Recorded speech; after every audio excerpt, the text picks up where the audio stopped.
is it not switching over?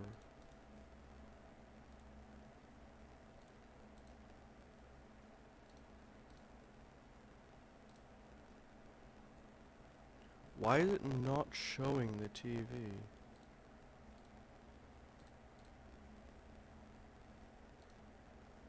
Oh, there we go. There we go, okay. Alright, I don't know how loud the game is.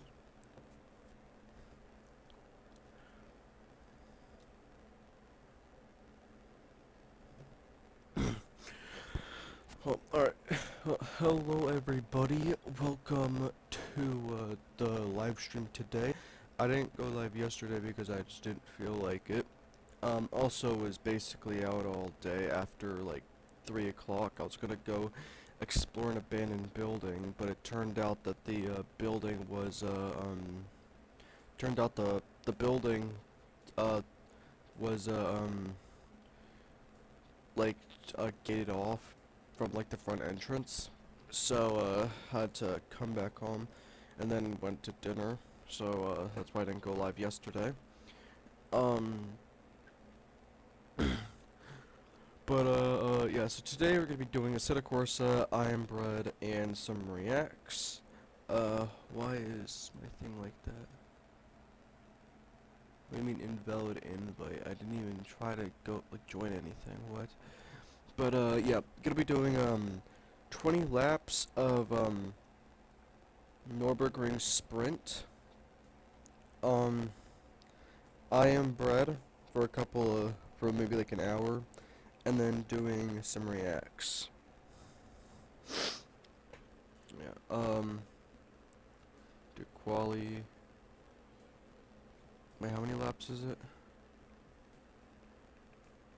20 laps.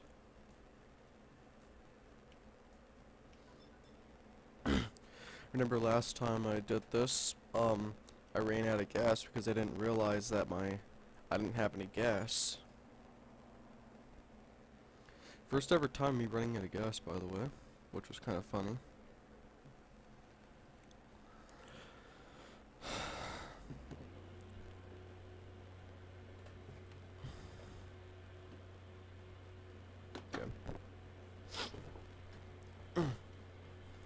And hopefully the game isn't too loud. I don't know if it is or not. There's a theme park over there. Not theme park over there, literally a theme park right next to me. I think my TV's too loud. Not sure. Cause I can't hear my game audio through my headset. So I have to use my TV's audio, but I don't want it to like echo off of my mic.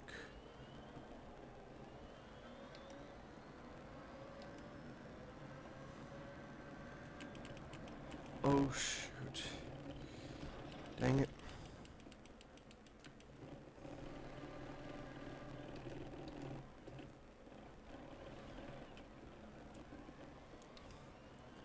I don't think I've ever been on this track before.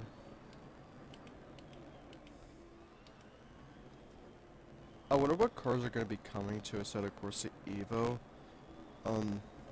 I really hope they add like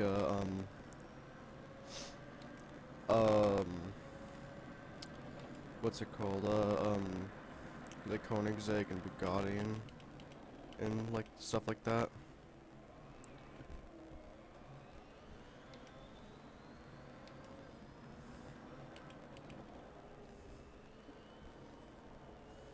Okay, take about like a minute and 20 seconds, basically.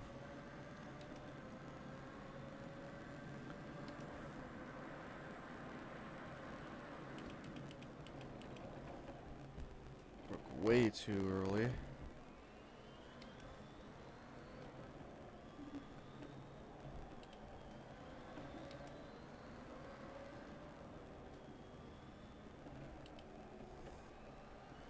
Why is this guy rushing up on me like they have somewhere to be? Oh shoot. I was too focused on the guy behind me, I wasn't in the right position.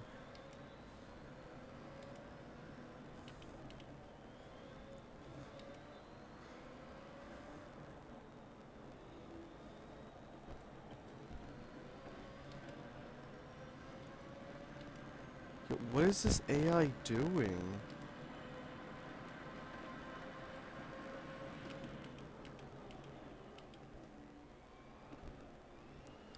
I don't think that they, I think that they were being blue flagged.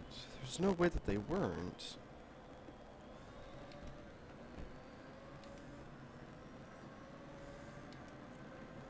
Okay, one more lap to go.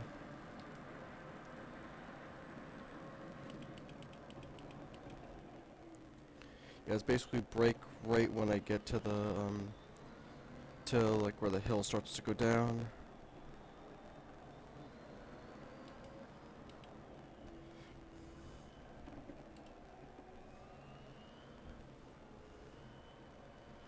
I'm not gonna spoil myself for, I'm not gonna spoil anything for, myself for, Assetto Corsa Evo. So I'm basically gonna go into it, as blind as I possibly can. Um, but, I can't wait for it to come onto Xbox, a console, and, get to see the, track list. I'd imagine that they would have, Le Mans. If they don't, I wonder why they don't have Le Mans.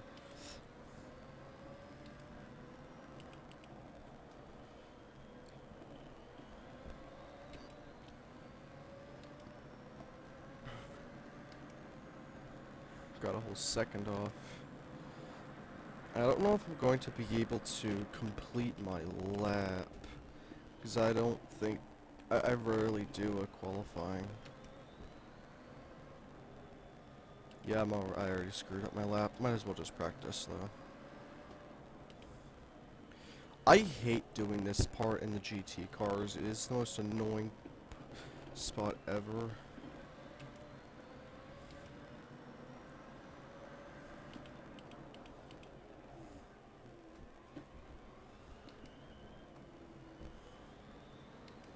Okay, no, so it doesn't just immediately end. That's good.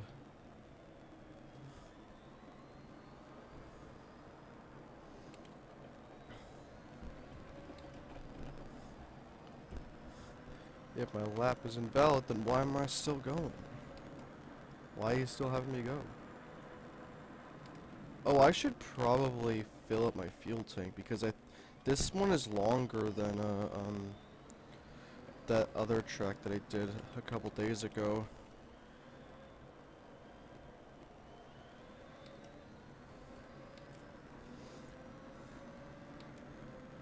Okay. Yeah. I can't do anything. There we go. Set up. Where do I find the fueling? Electrics? No. Aero. General. Fuel. Here we go. Dang it. Can I? Oh, I'm pressing B, not A. I'm stupid. What the? Oh, come on, dude. I don't even know what position I got. I didn't even look. In general. I'm just gonna do, like 60% fuel.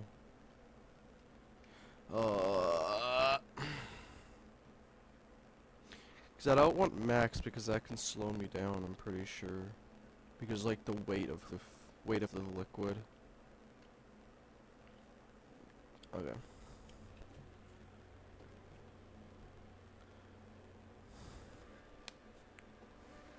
So I'm starting 14th place at a 16th. Lights out and away we go.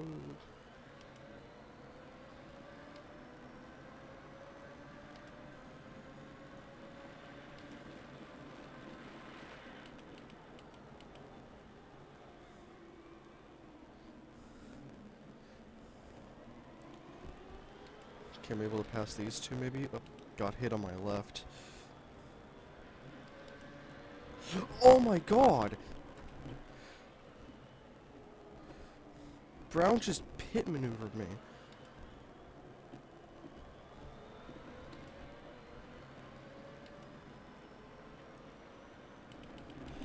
Oh, yeah, it's kind of karma. I did not mean to hit him, but that is definitely karma. My wheels touched the grass, so I couldn't get enough traction to brake. Definitely my fault because, I tried to pass them. I look away for 1 second, dude.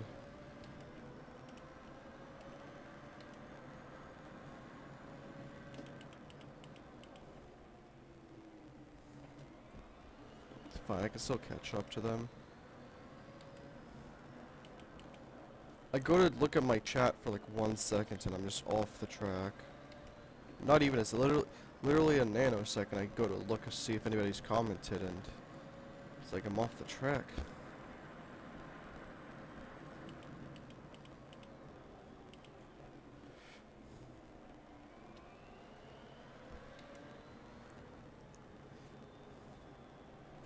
I really hope that, Assetto Corsa Evo will have, karting. That would be interesting. And maybe even like a marketplace for a console.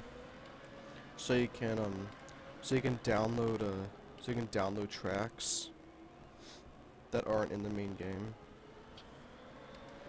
Oh, shoot. A track that I hope that comes to Evo is, NOLA Motorsports Park. If you don't know what NOLA is, I keep going off of that one turn. If you don't know what NOLA is, it's a racetrack in Louisiana. I think it's the only circuit in Louisiana that isn't like a dirt oval.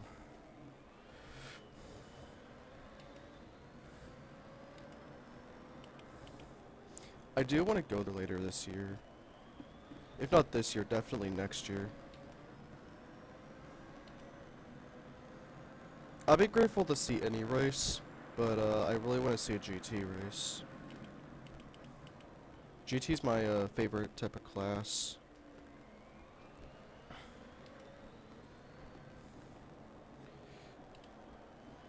IndyCar raced there, I think, in 2014, which was nice.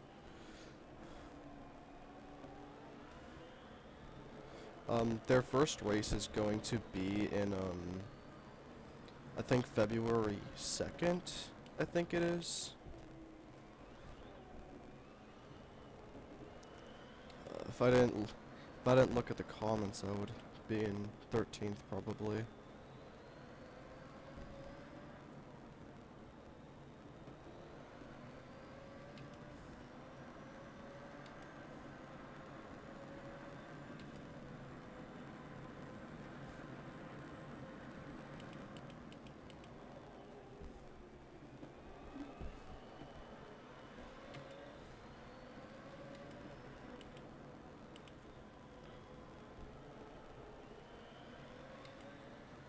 Okay. Oh yeah, I could definitely pass Chris right here.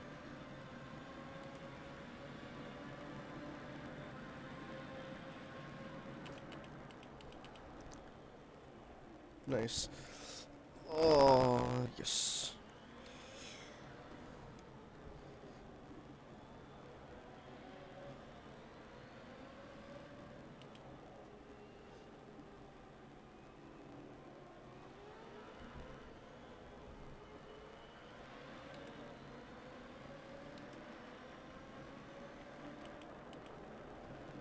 Didn't mean to hit you, Tansy,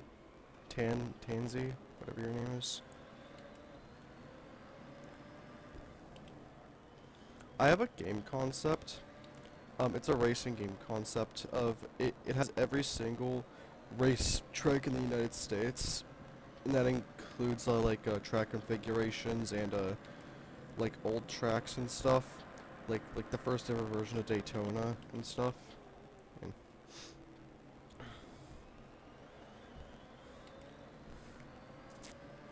uh, and maybe maybe I would make it so that there'd be like some tracks that are out of the US, but only tracks that that you've never really heard of. Like think of like the Nola Motorsports Park thing that I told you of. You've probably never heard of that, but um it would be in the game. Like it wouldn't have like a really iconic track or like a well-known track in the game. I wonder if Nola Motorsports Park is in any game. Oh shoot. Oh, I thought I was gonna hit them. There's a guy behind me. Are they still there? Oh, no, they're still there.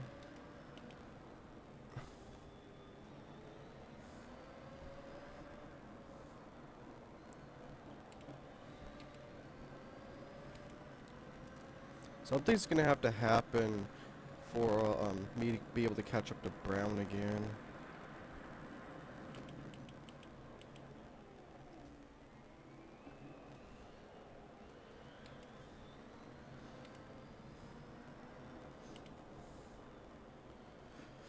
Like, it's not gonna be a major loss from my starting position because I started in 14th. But it'd be nice to catch up to Brown, only because they pitted me. And I want my revenge by getting a position ahead of them. I feel like I'm taking that line all wrong. I'm not gonna pass them here. I'll pass them after these turns here.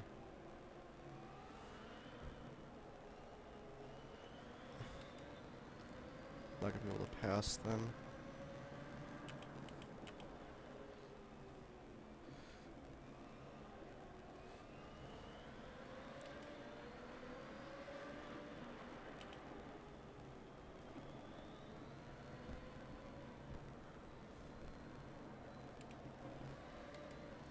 Dang it.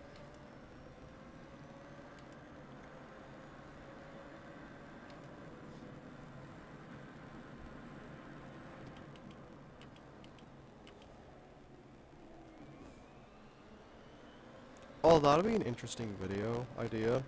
Um, the Nürburgring in every game that I have. Not the Nürburgring, the Nordschleife in every game I have.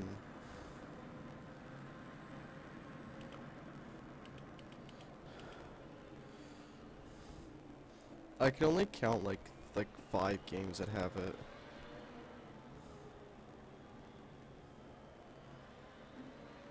I could pass them right here. Oh, I went a little bit too far into the outside and hit them. I think that was a legal pass, I'm not sure.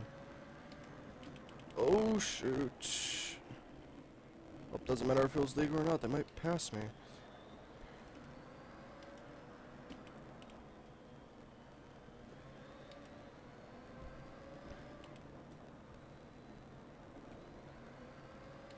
Okay, where is Brown? All the way up there, seriously.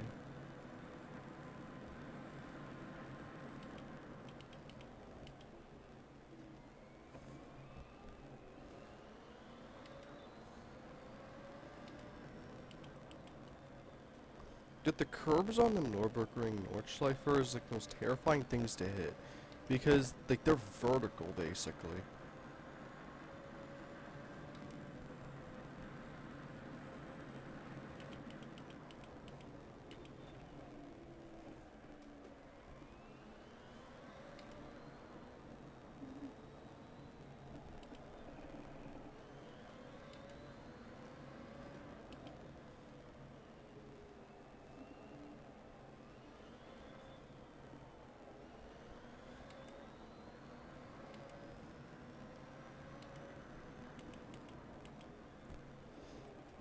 Oh, that turn always gets me. I don't know if I ever raced on this track layout before. I've raced on the Nürburgring a bunch of times, but I'm not sure about this part. Oh, I've actually caught up to them. No, I didn't catch up to them, they slowed down. That or, the two people behind me have also caught up.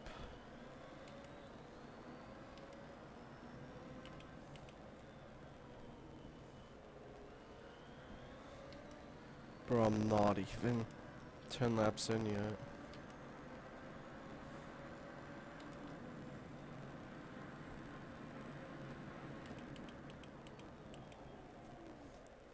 Oh, that was perfect. I think I cut the track a little bit, but that was perfect.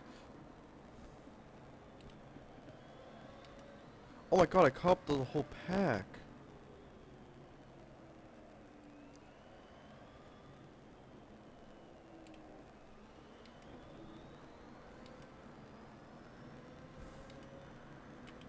My question is, where's Brown at? Because they're in a green car. Is that Brown? That must be Brown right there.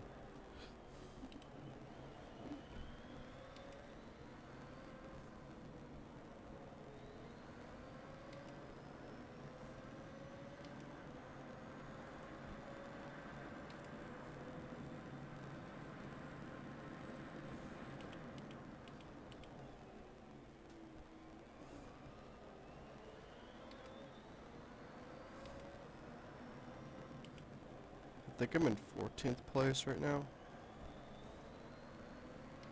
Yeah.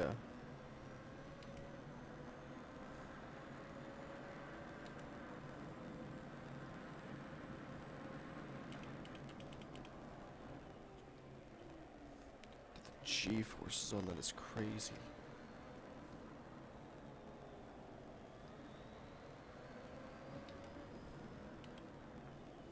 Yep, there's Brown.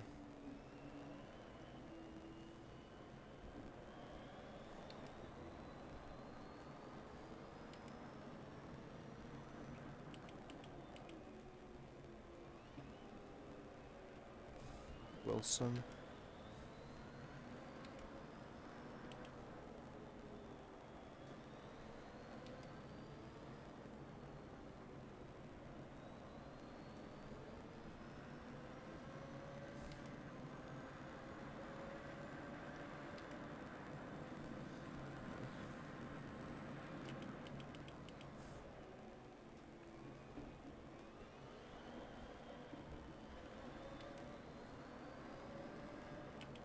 It's like I touch it and then my wheel just goes into autopilot, basically.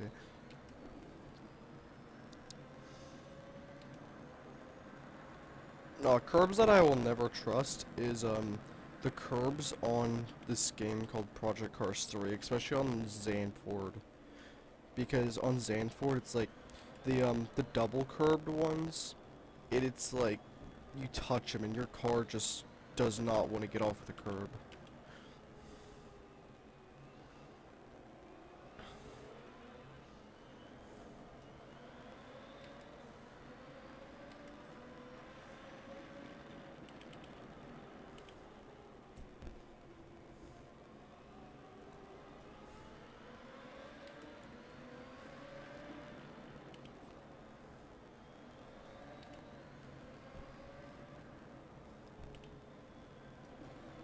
My god, I was right next to him.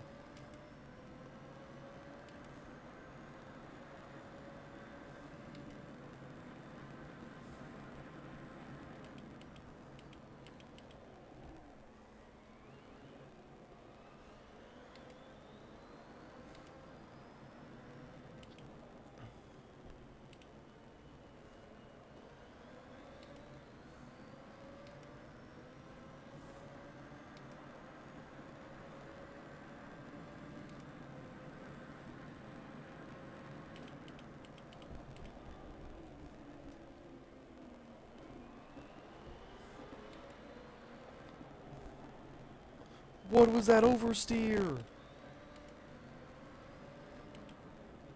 My car just slid.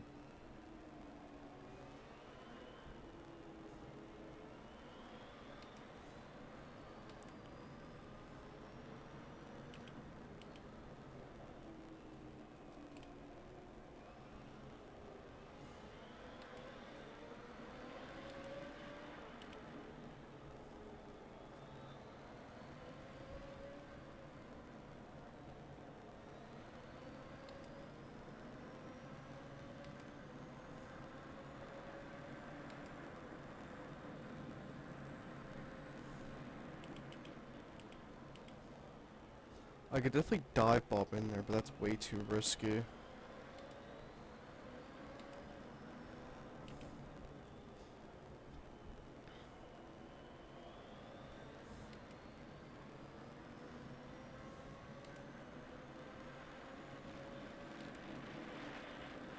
Right here.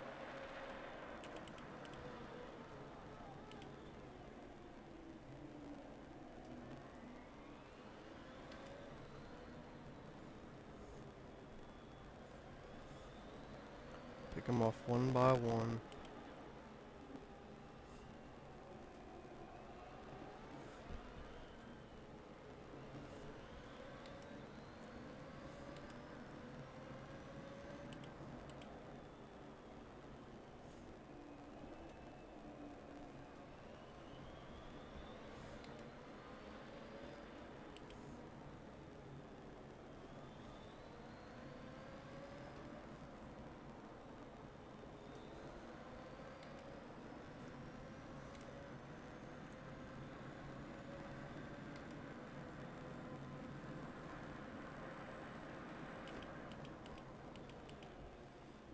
I wasn't sure if I was going too fast or not.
Yeah, I don't think it's possible to get 8th.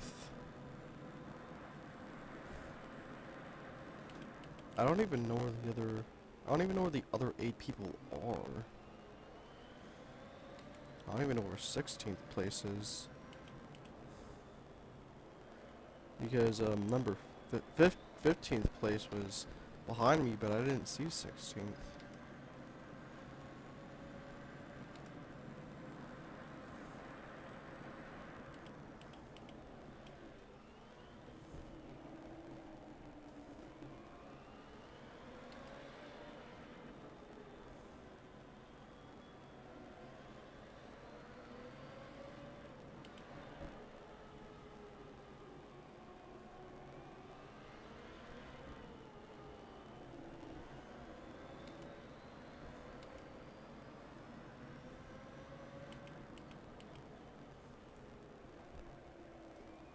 There's 5 more laps to go.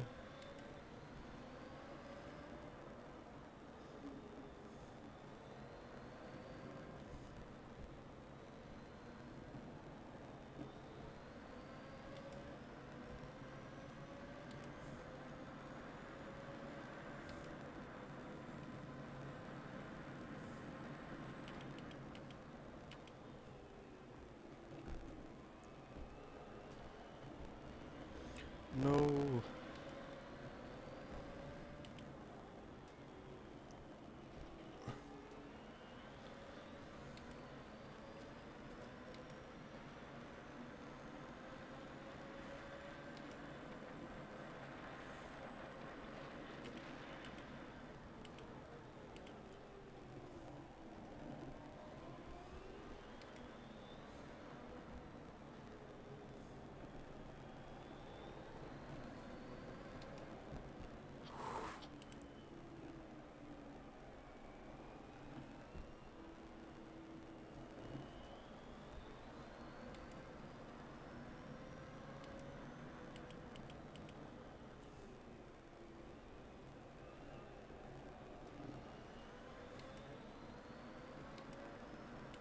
Oh, first place is almost an entire lap in front.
If I decided to do the whole of Nürburgring, then we wouldn't even be halfway done with this yet. Probably.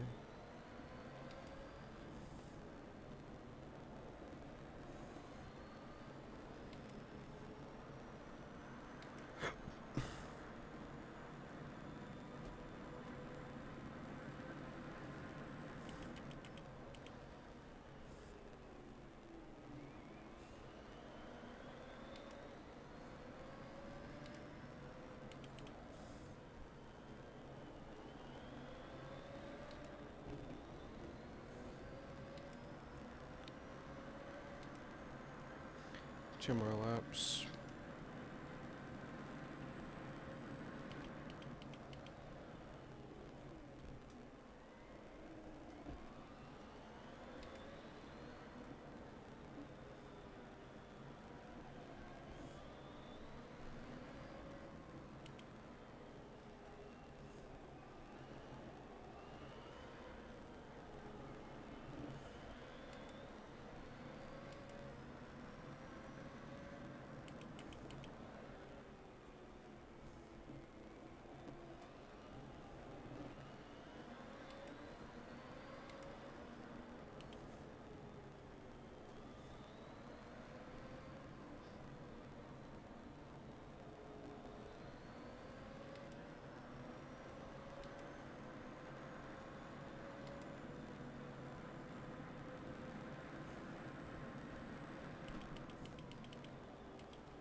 We can get the next lap.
Wonder how many laps I have to do for them to pit.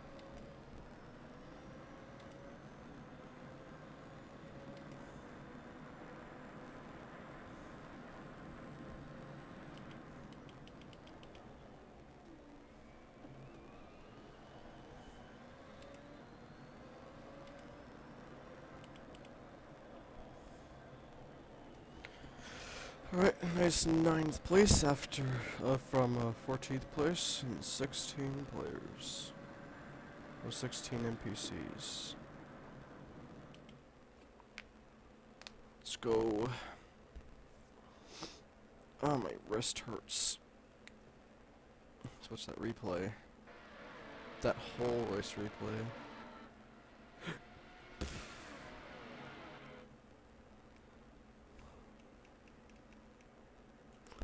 I just want to watch the last lap, though.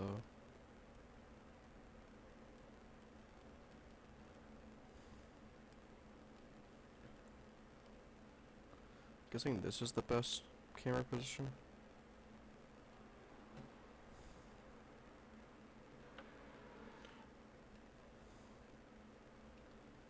Actually, no, it would be, it's just 2 laps. That's all this race replay is.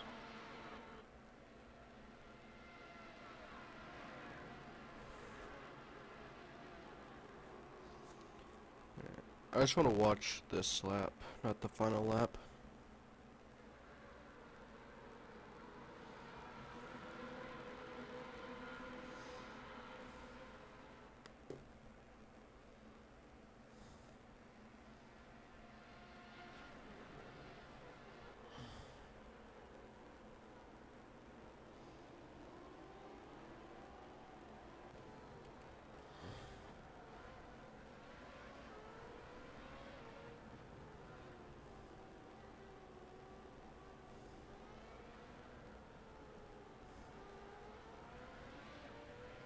Now right here I was thinking of going through it, but then I just didn't go for it.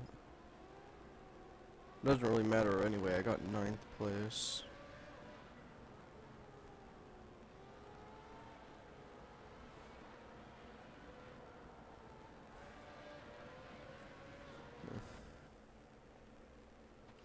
Well, how long was that race? I don't think it says. My best time was a 116. Technically a 117. Ow.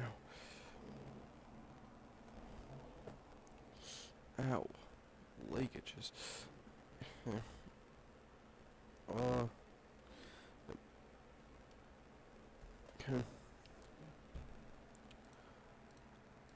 Can I explain this yet? Alright, so we got that out of the way. Now we can do I am bread. Yippee. Let's move this out of the way.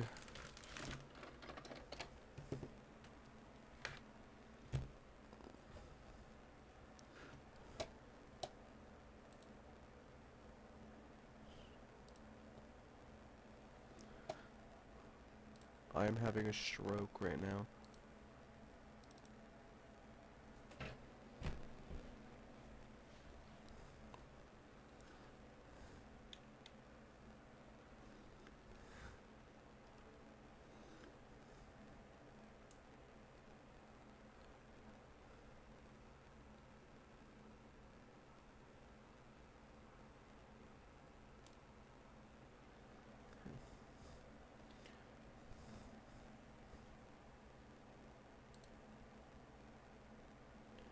Alright. Let's do that. Yeah, I'm not sure how loud this is going to be.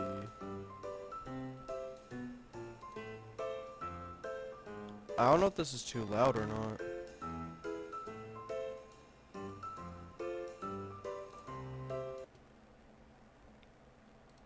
This shouldn't be too loud. Dang it, I can't do it. I have to go on to my recording stream to see if it's too loud or not.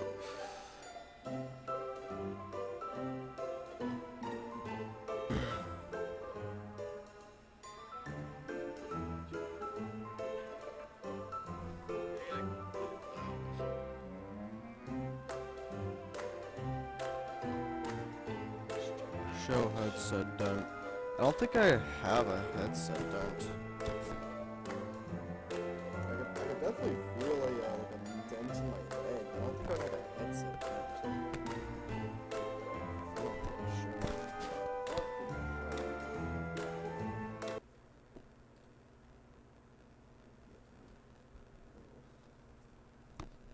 Yeah, I think it's flat, but I don't think I would have a headset dent.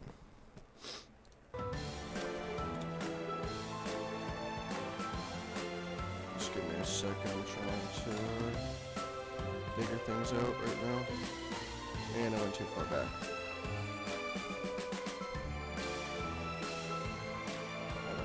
I'm going to turn the music down though, because that sounds super loud. Okay. Play.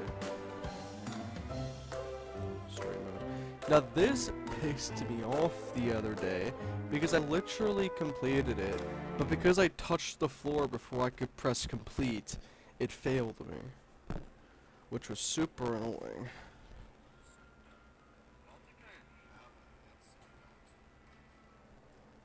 Can I? Okay. Alright. I'm not saying that. I will never say skibbity toilet.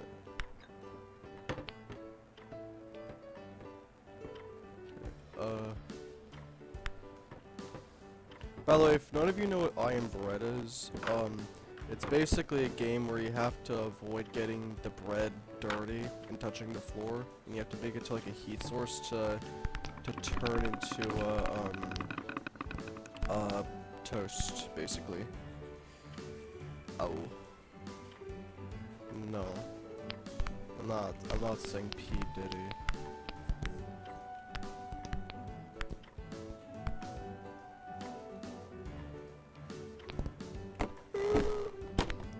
I didn't even touch the ground, and it said I touched the ground.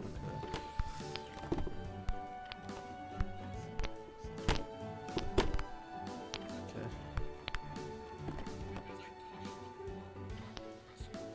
Oh, you're playing that? Yes. I am playing this.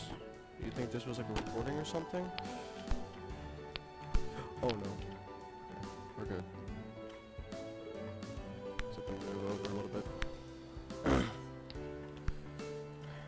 I know how to get this one done because of the, when I did it, like, 3 days ago. Actually, not even 3 days ago, 5 days ago. Or 6, yeah, I don't even know anymore.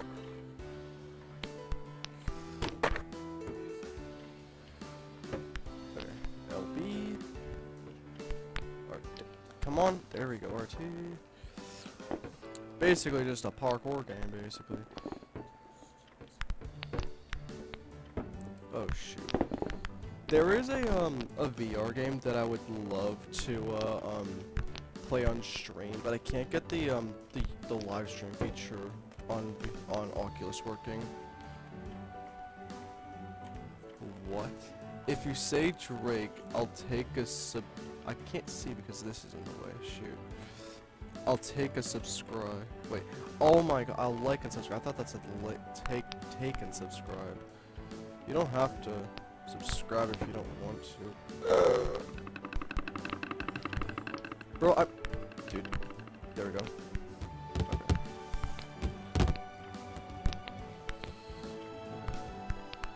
I have a grip level. I have to get up here before my grip goes away.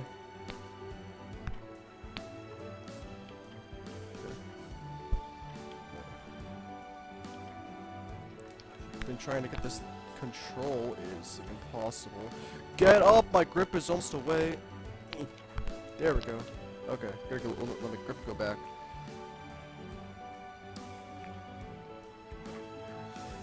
I'll do both, please. Just say Drake. I'm gonna like and subscribe, and I'll do both. Why are you guys telling me to do stuff? Wait, shoot. I know what I was going to say in my mind, but I don't know what I was saying anymore. Shoot.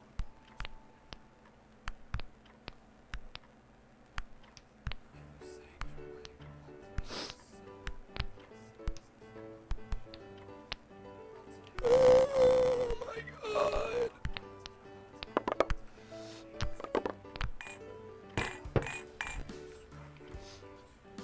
Say I should speed among. Yo, that's just racist.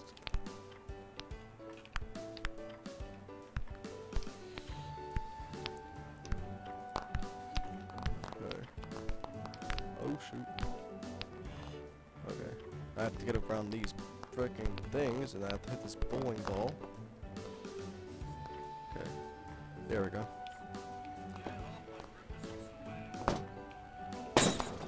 There we go. Okay. Yippee! We got this done. World record time. Not even close to world record time. Dang it! My chat thing just went away.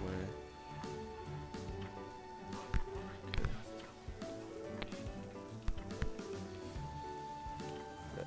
Now flip over. We're just gonna watch me cook bread. That's all we're gonna do today.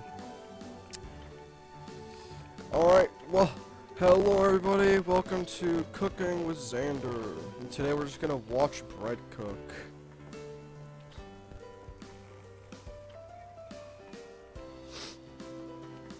Is it gonna go up in percentage? Come on. Come on. Come on. It's like, the percentage is going so slow. Yay, I got an E. That's so loud. Hello. I'm not playing that again.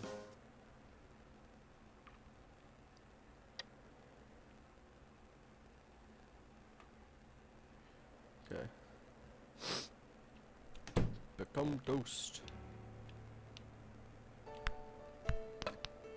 How am I supposed to do this one?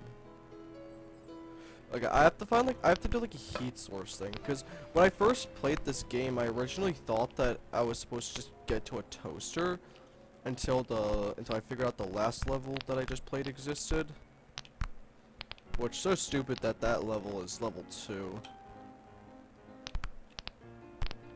Also, without any context, that level's basically just a, without any context, level 2 is basically just a puzzle level. You have to figure out what you're supposed to do. Okay, I have to do some climbing up boxes things. I don't know why, but I have a specific memory of, having this monster truck. I think it was, what was it? Forget its name. It was like a black and blue one. Not black and blue, a black and white one, the dog one from Monster Jam. And I was burning its tires with a candle. Oh my god!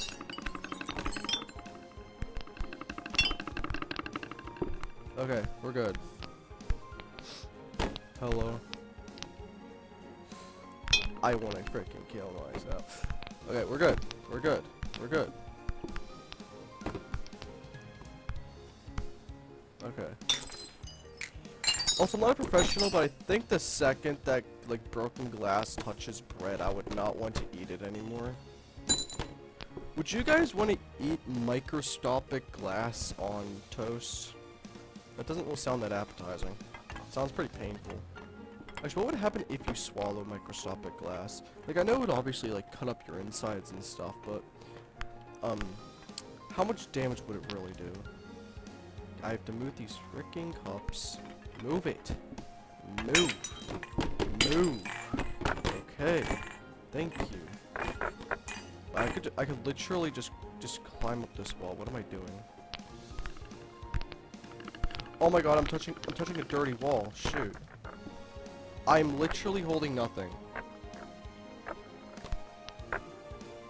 Yeah, I'm not even on anything. What is going on? I'm gonna fail this. Oh my god. How is this actually... yeah, I can see how this would be possible. Just scoot. Just scoot. Just scoot over. I got glass stuck on me. No, I don't have glass stuck. I have a band-aid on me. I would not eat toast that has freaking band-aid on. Oh no. We're good. Yeah, I'm just gonna fail it.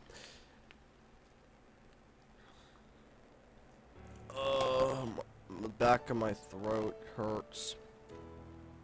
I keep forgetting to take my pills for that. It doesn't hurt, but it like just feels weird.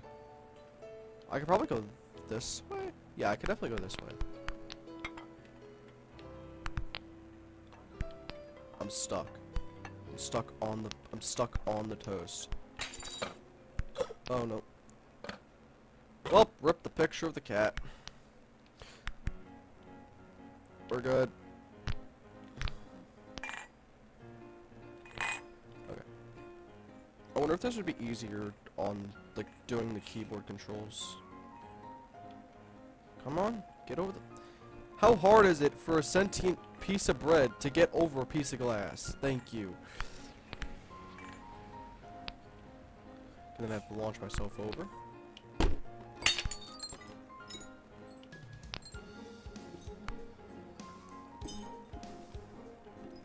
Also, call me disgusting, but if anybody says, why are the walls so dirty, I don't even clean my walls. I cannot recall a single time in my entire life where I've cleaned a wall. It's basically just a patience game. Because as long as you don't rush anything, you're good. And I can't get my thing to attach. Come on! Come on! I can't get it. There we go. Okay. There we go.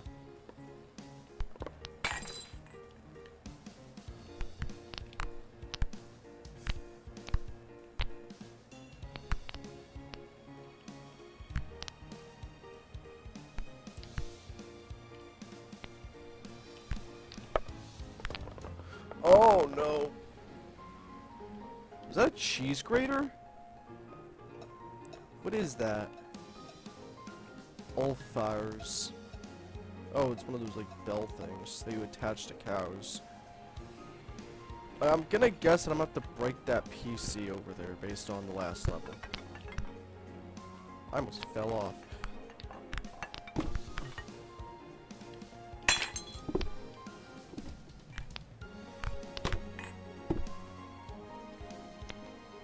Okay.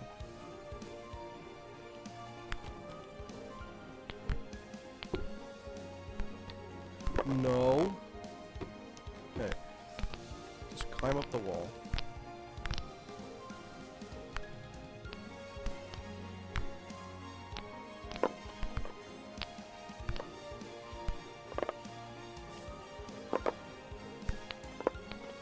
Sideways bread. How would I even be able to grab onto stuff realistically? I know this game isn't supposed to be realistic or anything.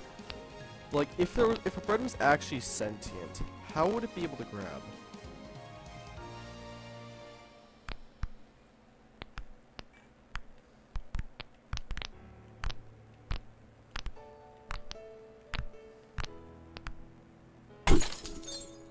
Oh my god.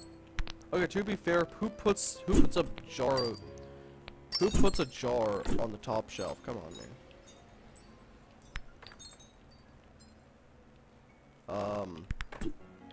Can he move? Can he move? Can he move? Can he move? Can he move? It's not moving. Oh, it's stuck. Oh my god, I'm gonna get myself stuck. Oh, I got myself some strawberry jam on me. It's on top of me! Get off! Go. Move it. I'm stuck on the lid. I'm getting stuck on everything.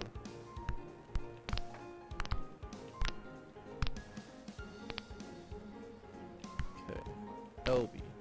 RB. RT. LT. LB. RB. RT. LT. Gotta just keep doing that. Come on. Oh, nope. LB. RT. Come on. Here we go. That's not what I meant to do. Okay. Okay. How is this physically possible?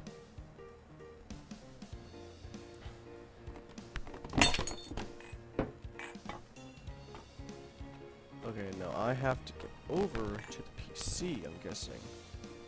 Oh yeah, I could so just launch myself over there. Watch this. I'm not risking that. I'm not risking that. I'm gonna hit myself over here. Yeah, I would not have made that. That was close.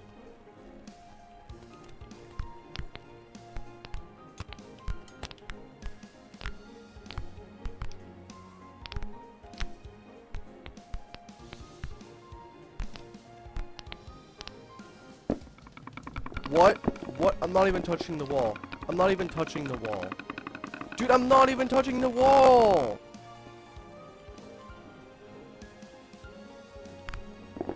Am I gonna have to spread ashes all over the computer screen? I'm legit not even touching the wall. You're telling me being even remotely close to a wall is causing me to get my edibility to go down, but me touching broken glass doesn't?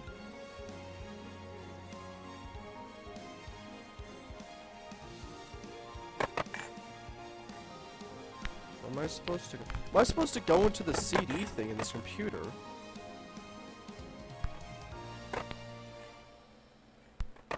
Just touching the wrong button.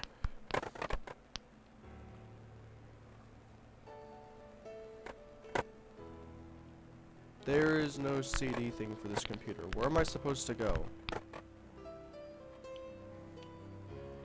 There's bowling pins up there. But this wall is moldy.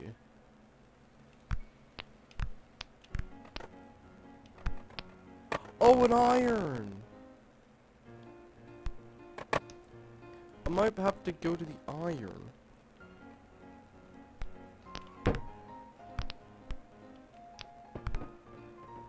Okay. Move it! Move it! Oh, you gotta be kidding me. Jump!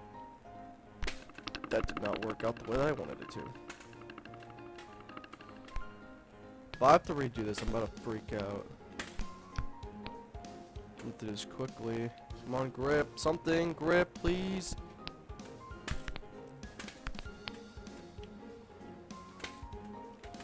Please! No! No! Oh, that's so stupid! Okay. I'm guessing I have to go to that iron.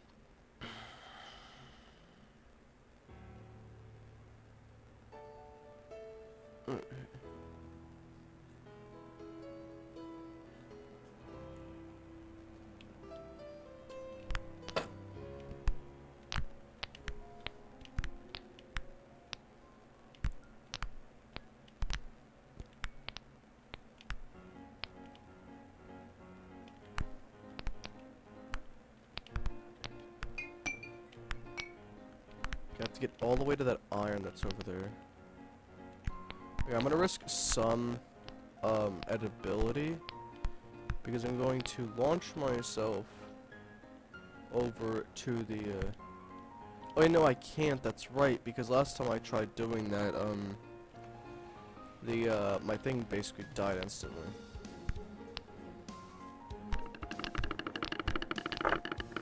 I'm stuck.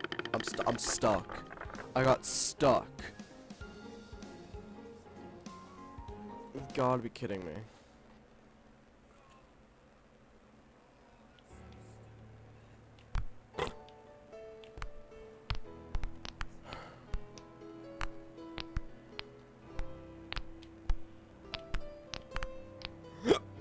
Oh my god.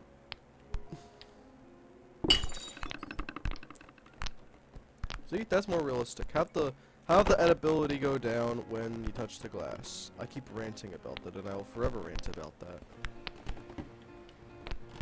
What is the point of glass shattering like that if it doesn't even affect your edibility? Like, I know it's obviously for like comic relief type of stuff, but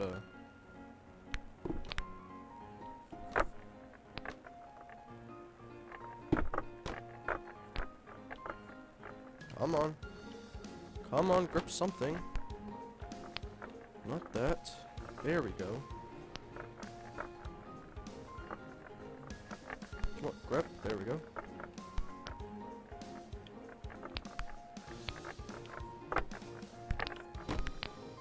Okay. That, I panicked. I'm just gonna let it fail. Oh! I can't get this done.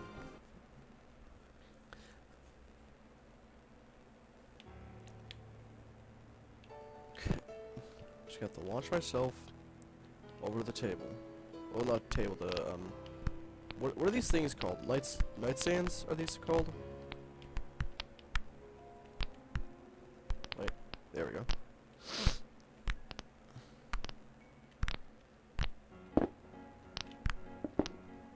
There we go.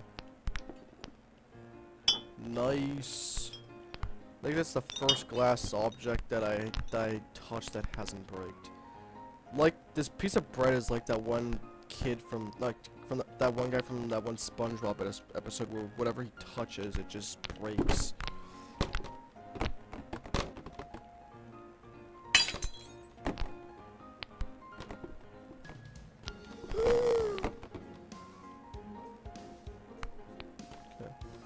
Come on. There we go. Now, they knew what they were doing right here. Because the fact that I can't touch the wall or else my edibility will go down, I have to go on this. Come on. Move it or lose it. There we go. I have to cross this. I just instantly fell there. What was I grabbing onto exactly? I released off the wrong button. Oh, you gotta be kidding me. I'm just gonna let it fail. Oh, that's so annoying, dude. I released off the wrong button.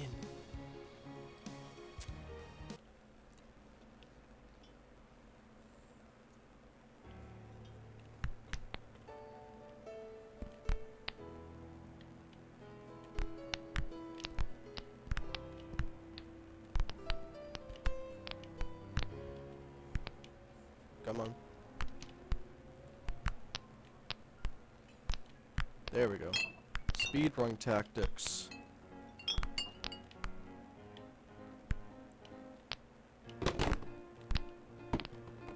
Oh, you've gotta be kidding me. Get off the frickin' floor. Okay, I think the bread just had a vendetta against that piece of glass. Should I just go that way? I feel like I should just go the other way, towards the window.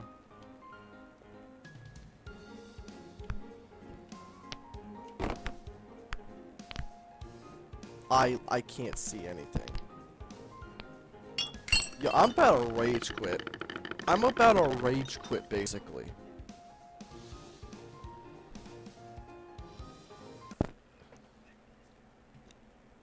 I am looting.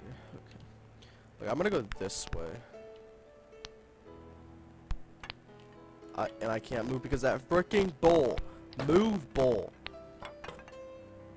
Oh, I touched the power-up thing. You know what? Screw it.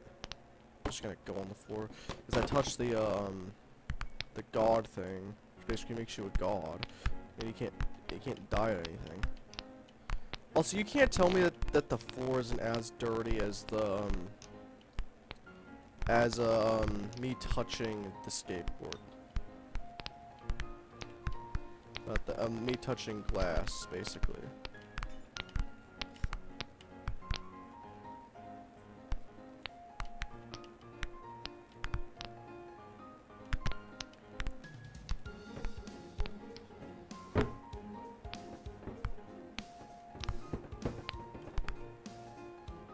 Come on.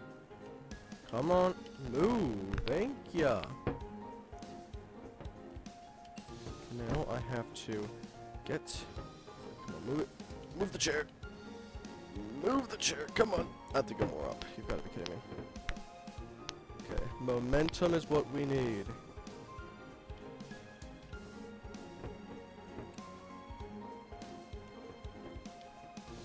Dude, I legit just want to get this level over, basically. Come on. The one time I want a chair to tip over, it's not tipping over. Wait.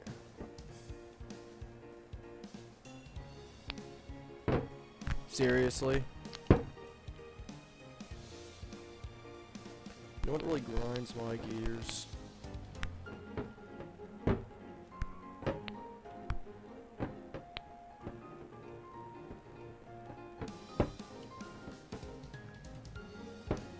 Can something attach? Yo, I'm probably the best commentator in all of gaming. Because I am doing such entertaining commentary.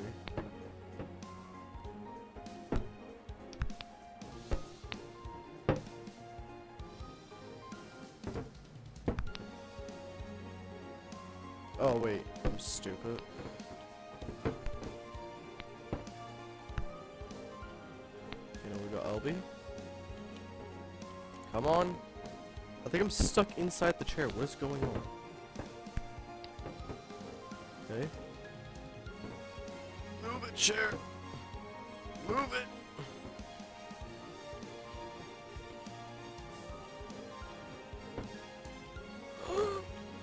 No.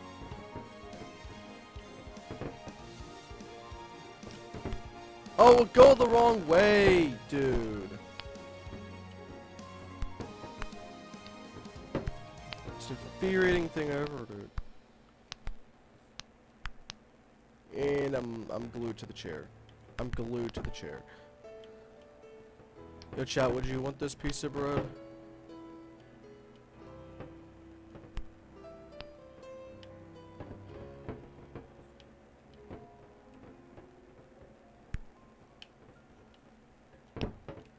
Oh my god! I'm going up this thing.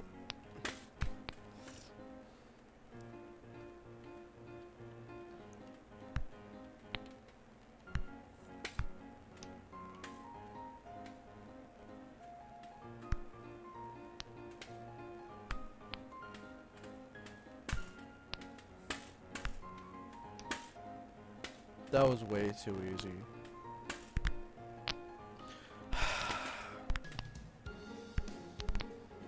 Did not mean to do that.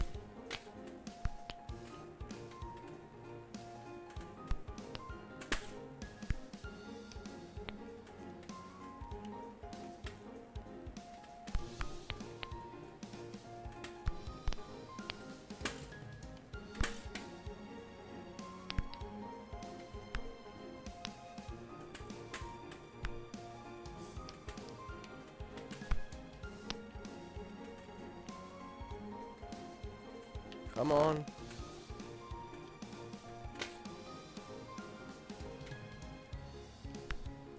There we go. This one. I want to attach to something. Come on. Finally! It's cooking! Oh my god, dude! Oh, it just... That's actually so infuriating. It doesn't help that this thing is flopping over and stuff.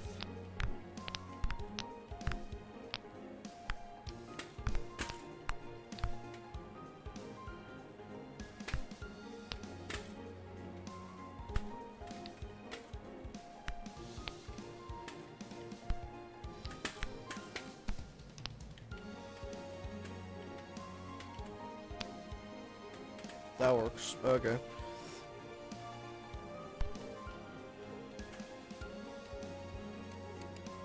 I don't care. We're just gonna sit here and watch this thing and watch the percentage go up. I don't care how bored you are. I'm sitting in this position and letting the percentage go up.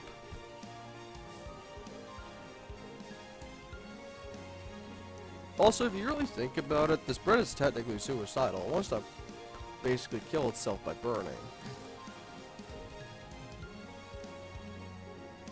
Oh, I can't. I have to have the whole thing on there. Seriously?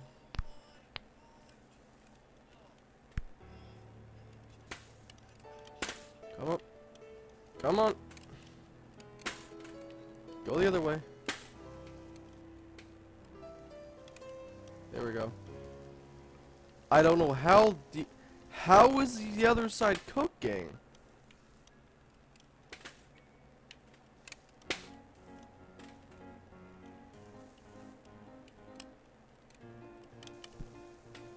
That works.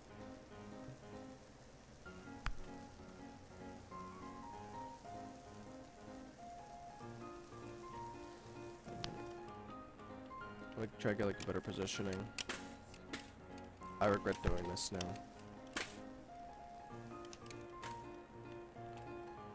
This isn't as insufferable as the me trying to get it into the toaster.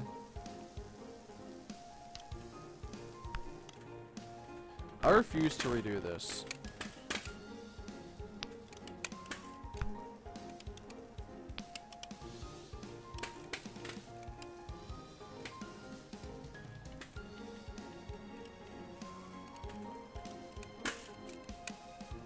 Come on.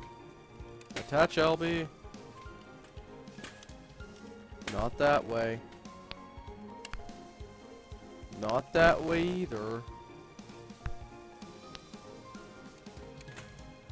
Just turn around. That's all I want you to do. Just turn around.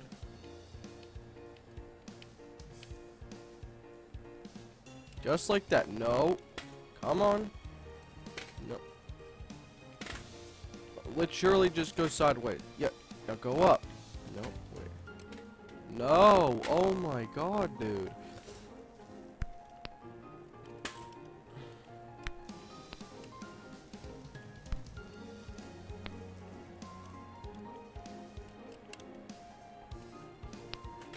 That works. Okay, now.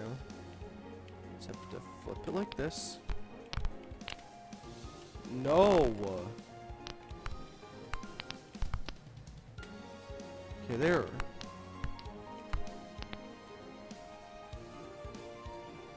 Okay, we got it. Why is it not cooking? There. Finally! Oh my god. Next day, bathroom. I'm probably gonna have to put a toaster in the water or something. I don't know.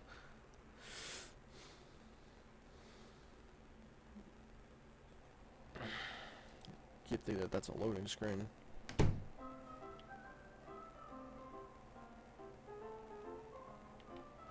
Also, who just keeps a toaster in the bathroom?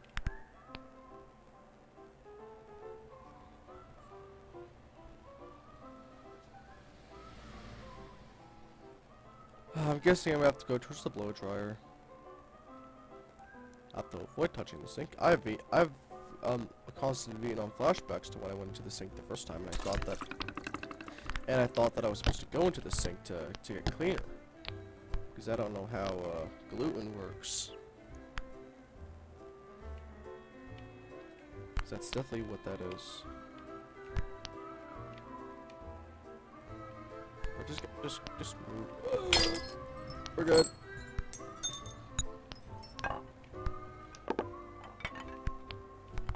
Who just has a bunch of kitchen appliances in their bathroom?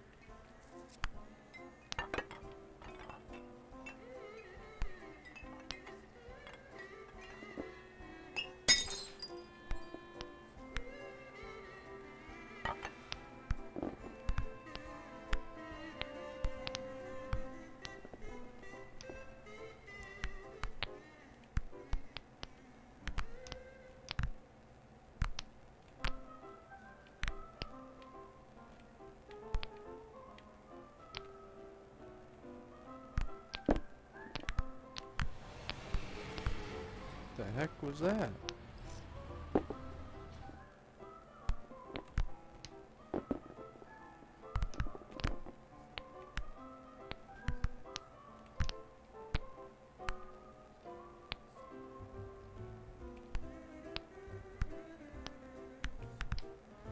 I don't know why, but the stereotypical Italian New Yorker voice annoys me. And straight into the toilet I go. I'm the luckiest piece of bread alive.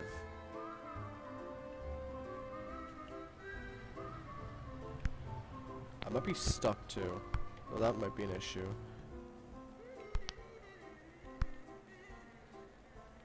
Yeah, you're telling me this doesn't get me contaminated. I'm on the toilet seat. In no way somebody cleans their toilet seat but doesn't clean their floor. There we go. Nope.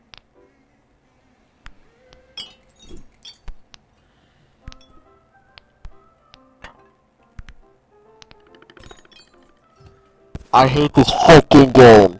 I hate this fucking game, dude. You're telling me that sitting on a toilet seat doesn't get me contaminated, but touching soap just instantly kills me. Seriously? Seriously? This game is the most stupidest thing I've ever played in my life. Dude, that just annoys me, dude. The soap just insta-kills? Seriously?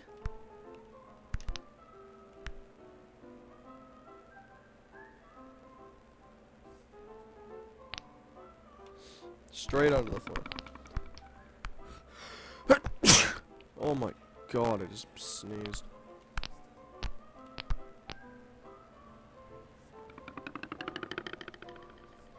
Somebody sent me a message on Xbox.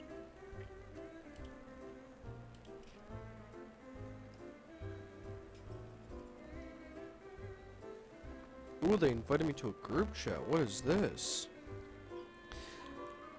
Hey babe, I'm Kylie, 21, and I'm only into guys 20 plus who can keep a good conversation and maybe surprise me.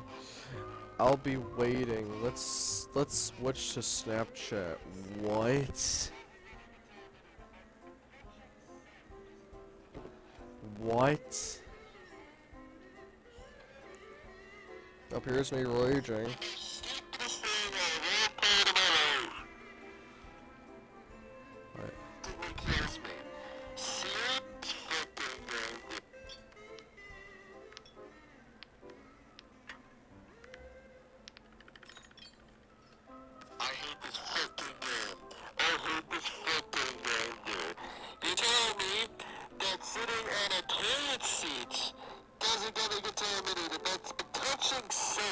Instantly kills me. Seriously? Seriously? This game is the most stupidest thing I've ever played in my life. A little bit loud, don't you think? Okay. Going back to menu. Screw this.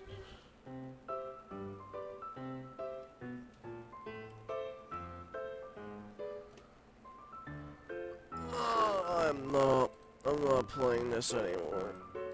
I wanna see what 0G does. Become Ghost.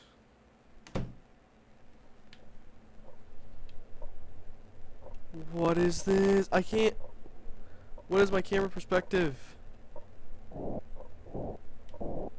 What?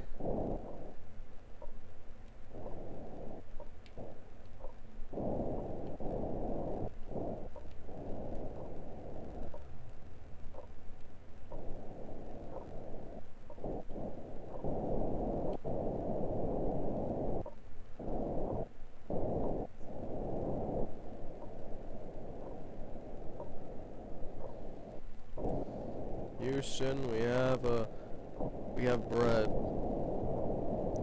We don't have problem, we just have bread.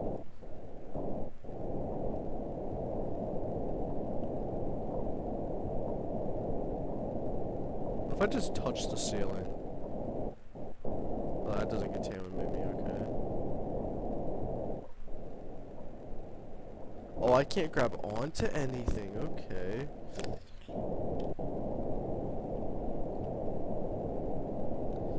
Watch the floor still kills me.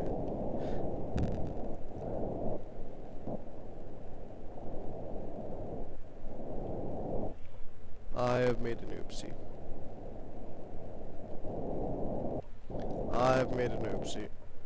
Wait.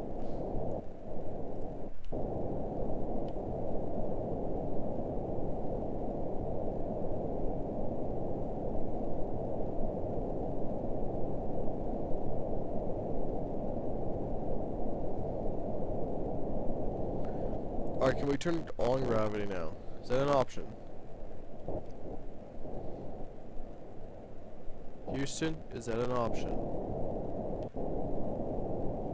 I have a fuel counter at the top. Going the wrong way.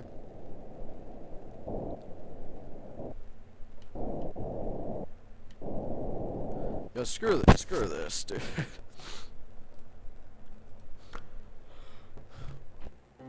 How long have I been live for?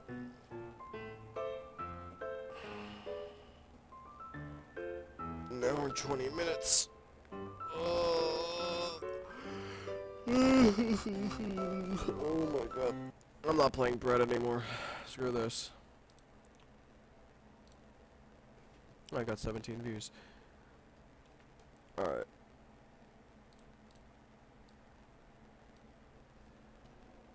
Well, that's annoying.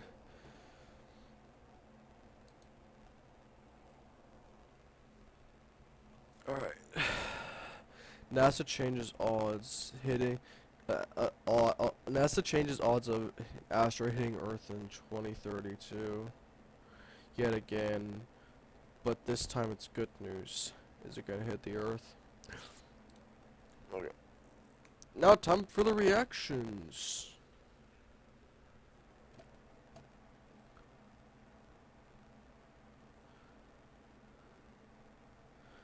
Okay, let me set up the reactions real quickly.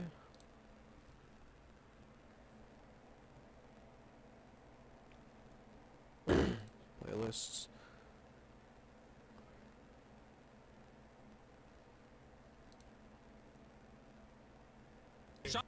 No.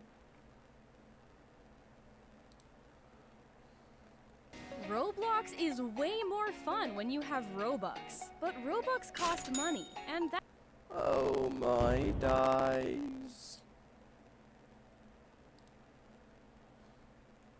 Guys, did you know that Robux cost money? No way. No way. Chat, Robux cost money.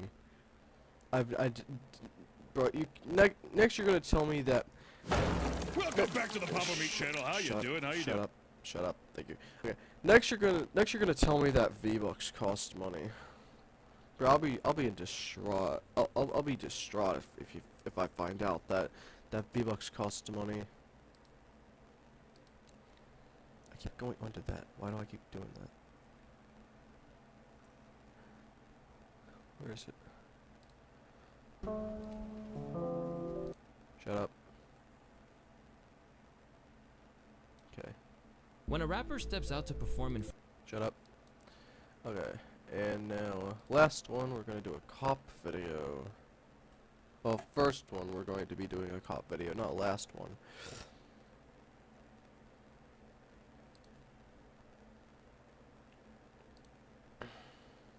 Okay. Can I move this? Thank you. Get out. Shot.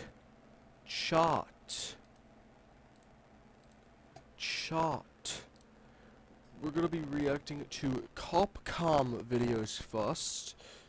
What video should I react to? React to a Code Blue Game video. Watched this one the other day.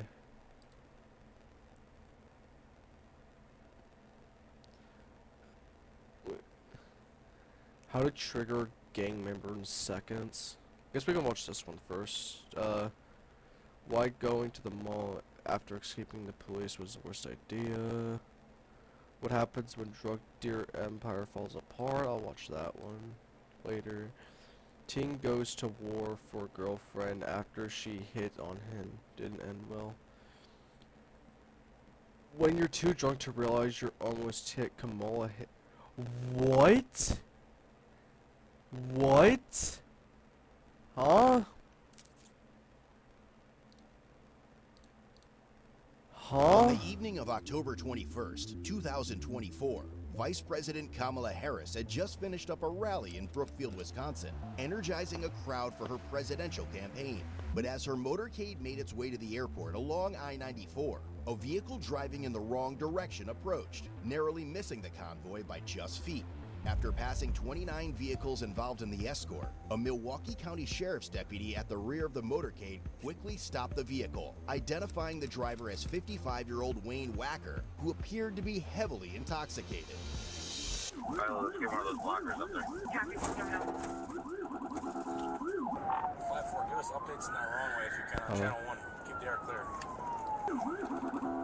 They currently have a vehicle stop. We're trying to get confirmation on where it's stopped. 10-4, I'm in the area. Do you know where that wrong way driver stopped at? We're stopped at 16th Street. Upon making contact, an open Miller Lite beer can was clearly visible in the center console.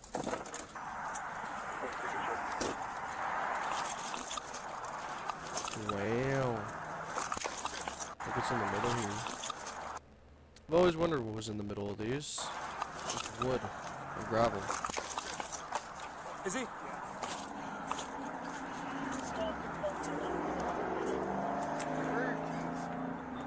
I think he's got him. He's a queen's got him.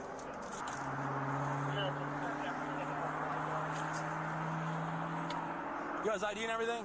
I didn't get anything. You got your ID on you, sir? What? You got your ID on you? Yeah. Okay, I'm gonna need that. Do the other cops not have body cams? Is it in here? Your ID's in here? I don't think so. No. Imagine he's so drunk that he doesn't remember anything after. Like, imagine he's so drunk he doesn't remember any of this, and then he just wakes up in prison. He asks what happened. Then the guard tells him, "Oh yeah, you almost hit Kamala Harris head on." Well, what would your reaction be if that was you? Where are you coming from tonight, my boss? You don't know? Clearly too little too much to drink, even with your Miller Lite here, huh? Doesn't matter. It sure does. Why is everybody still wasting their time Bro. learning to skip ads? Just download Pi and move on. I This don't Chrome care. extension takes 5 seconds to set up. I don't care. Still having trouble finding your ID, huh?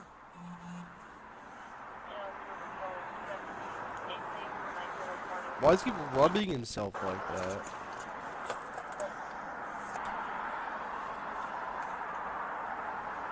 Can't find it?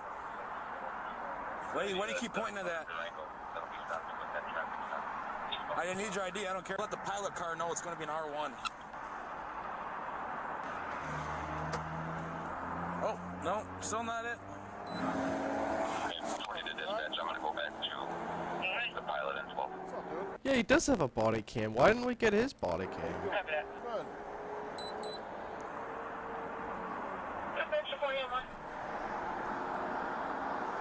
He's looking for his ID. It's taking him about 10 minutes to find it. I got you. It's not next to that open beer. Dude, I understand like the privacy, personal private property stuff, but considering he almost hit a what are they called, somebody that's trying to get elected president, he almost hit them with their car. Yeah, I'm pretty sure you'd be liable. You could just rip the wallet out of his hands and look for yourself. Right there.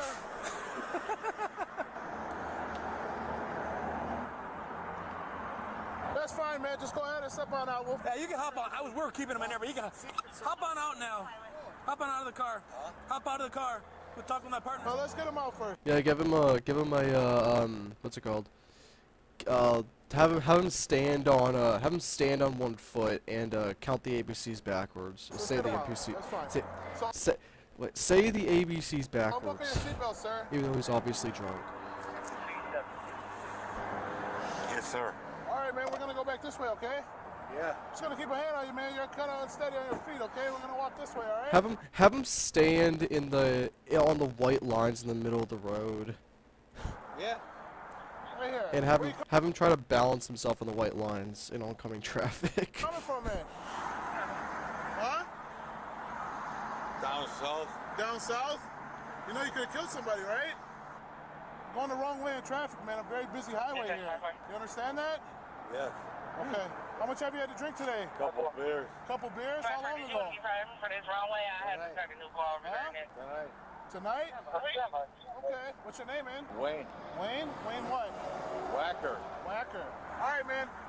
So what's going to happen now is we're going to put you through a series of field sobriety tests to make sure that Bro, you're fit. he drove on the wrong side of the road, and the way that he's acting, he's so obviously drunk. Just arrest him. Drive, okay? Is that something you'd be willing to do? Yeah, hell yeah. Okay. What is his All right. shirt? Vikings. England, Wales, France, Ireland, Russia, Spain, So Morocco, some other people want to come Ireland, talk to you, and then we're going to Iceland, get that process started, all right? Greece. Yeah. All right. You got a PPT? Okay, I'll go and start it to make sure we get one. Okay. All right, Wayne, how about you lean against this wall right here for me, okay?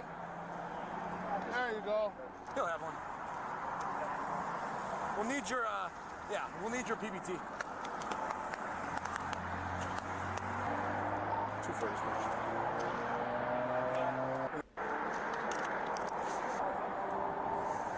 What's a good telephone number for you? Due to the nature of the incident, U.S. Secret Service agents responded to the traffic Oh, stop. yeah, I'm not surprised. I'm not surprised. The only thing that I'm surprised about is the fact that they're giving him a field sobriety test when he's so obviously clearly acting drunk and he drove on the wrong side of the road. To speak with Wayne. On a Like I said, highway. man, some people want to come talk to you, okay? And then we're going to go through the other process, what's going to happen next, okay? Yeah. So I'm going to want you to perform some field sobriety tests for me to make sure you're okay to drive, all right? Yeah. Okay. So that's gonna be them right here. All right, cool. 841, please. 841 dispatch. Oh, it's the men in the suits. You guys want to hop over? Want to bring him over here? So it's him right there. That's the driver right there. He's tanked. He had open intox in the car. He's tanked. So.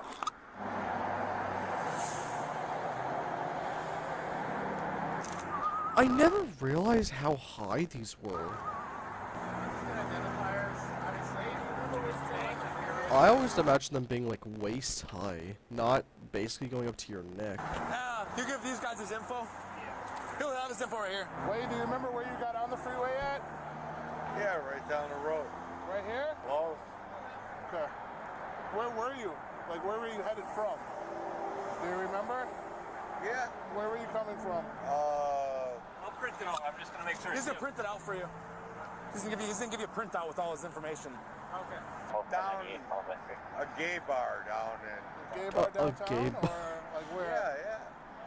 Dude, he's so clearly drunk. Why are you giving him a field sobriety test? Just arrest him.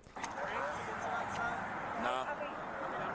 Well, if you take 25th exit, You can spin her. to the left, and you can hop right back on. You can just get right back on. We'll be over in a minute. Sounds good. Bro, just hop the wall. Somebody else is Just making hop a the violent wall, stop dude. right when this is going Yo, on, right? this fucking Montalongo, That's dude. why I said keep, dude. Dude, that's like the third one they did, dude. Like, come on, bro. Especially when they're moving, like, bro, come on. Especially like some shit like this happens. This is the reason why. What are they arguing about? Alright, Secret Service all good? They're coming back. They were gonna talk to him first. Oh, okay. Alright, I was gonna get these fields going. No, yeah, just wait. They're gonna swing around at 25th.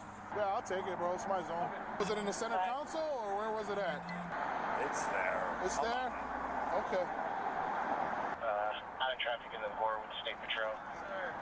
Secret Service. Oh, I was about to say, is his car backwards and I realized he drove on the wrong side of the road. I'm stupid. Okay, go by.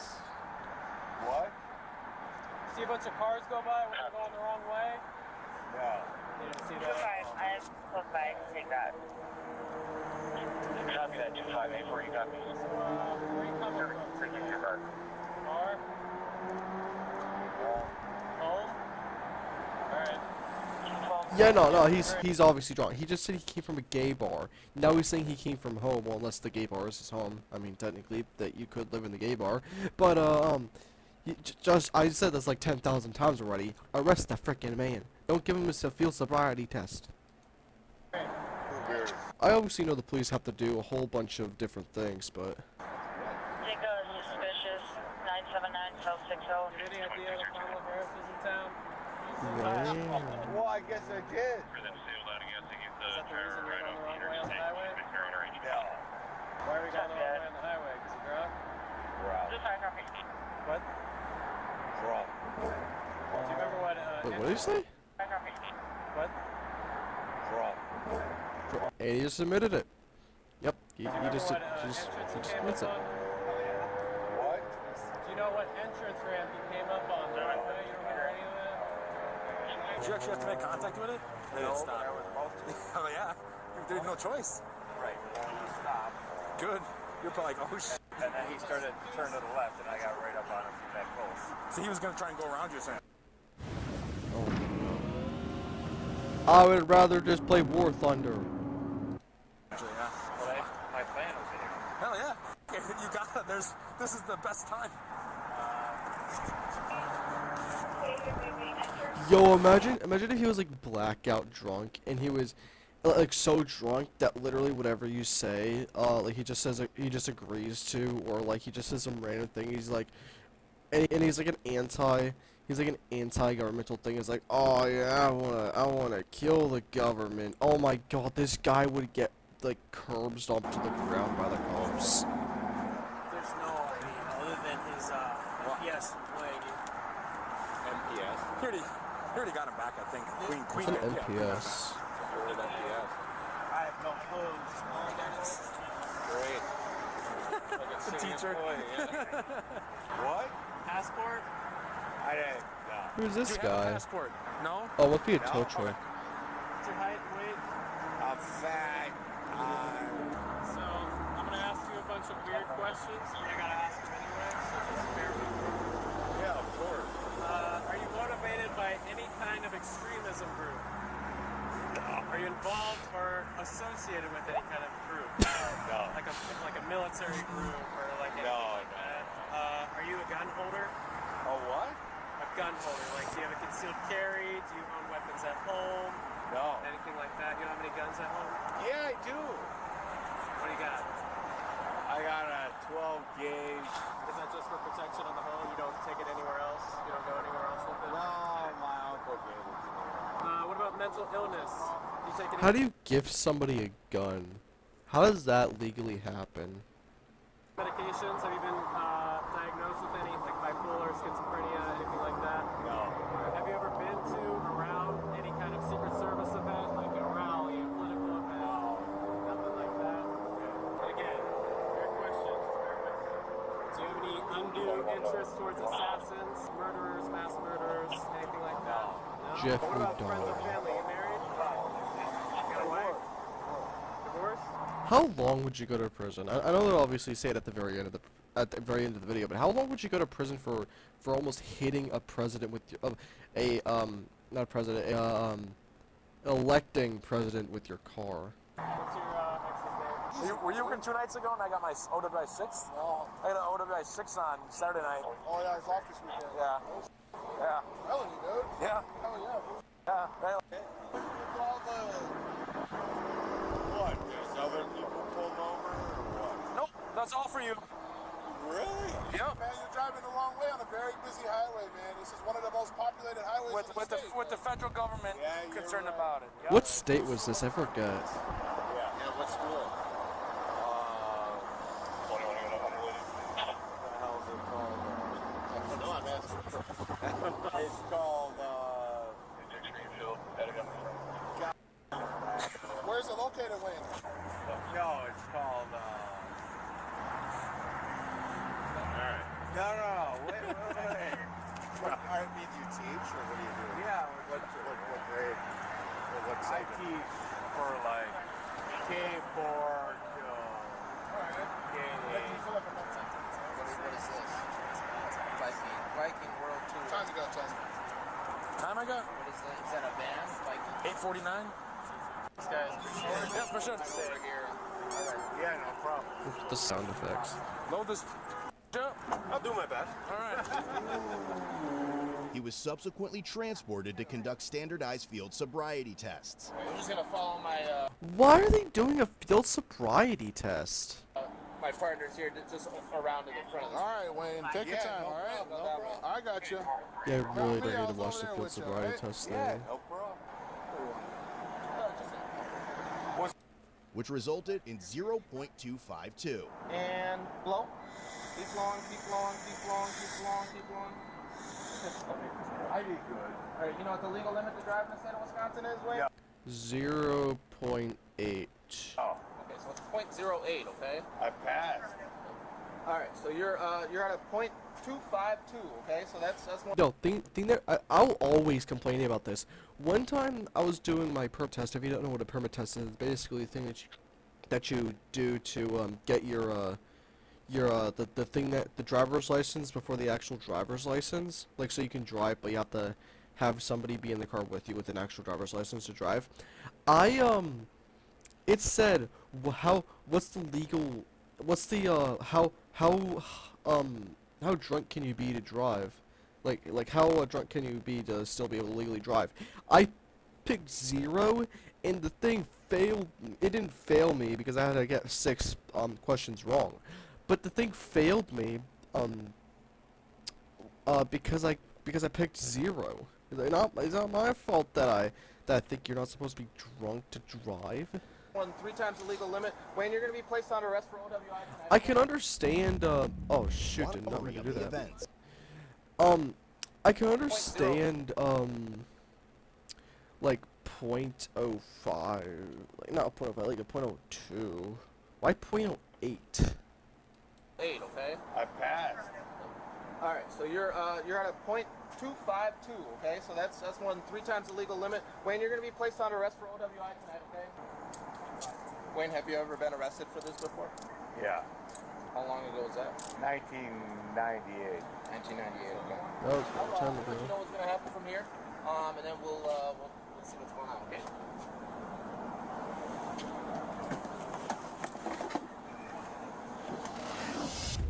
While waiting for the blood draw, Wayne asked for a summary of the events, stating he had no recollection of entering the freeway or nearly colliding with another vehicle. He also claimed he was unaware of Vice President Harris's visit to Milwaukee and had no intention of harming her or anyone associated with her campaign. It was later revealed that Wayne had a prior OWI conviction from 1999.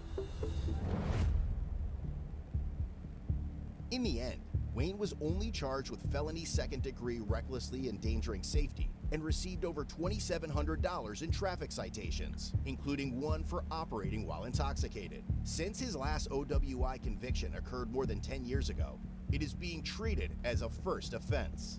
He was ultimately given a cash bond set at $15,000.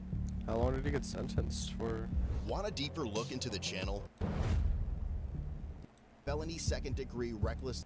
How long did he get sentenced for? Treated as a first offense. He was ultimately given a cash bond set at $50,000. Oh, okay. Yeah, that's crazy though.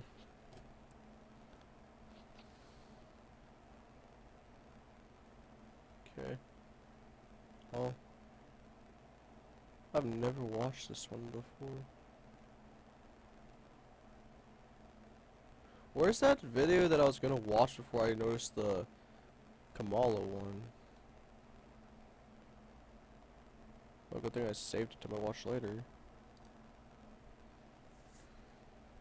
What is this? What does the blue dot mean? Does it mean like they're online or something? Oh, I didn't save it to my watch later. What? What? I could have sworn I saved it to my watch later.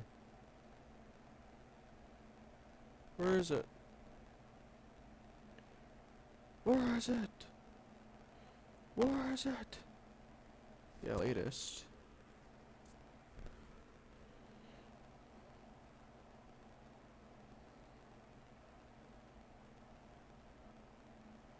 I do not see the video. Where did it go?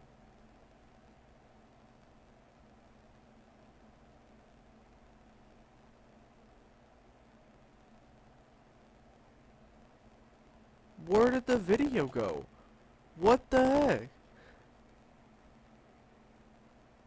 It was literally a black guy. Oh, right here. I found it. There we go. I found it. I found the freaking video. Alright, how to... Just let the video play. Turn your best idea. In March. How to trigger a gang member in seconds. Lock it. In March 2024, dispatch received a report of a man yelling and destroying objects outside an apartment in La Crosse, Wisconsin. The individual in question was soon recognized as a 36-year-old male named Tyrone, a man officers were familiar with due to several calls to the same location over the past 3 days for similar incidents. Tyrone had allegedly been acting erratically and aggressively. What a usual suspect name. Toward others, and had been involved in a bar fight the previous night. On top of that, he was currently out on bond for battery and disorderly conduct, and is a convicted felon for resisting an officer causing injury in 2013. Upon arrival, officers heard Tyrone shouting, followed by a threat that anyone who approached his door would be blasted.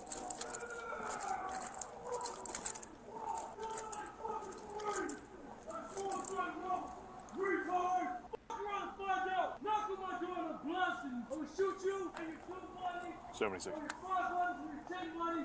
I'm gonna kill you first. And everybody ignite war. He's shouting from inside his apartment. I don't believe he knows we're here, but he said if we knock on the door, he'll shoot that person and their 2 buddies.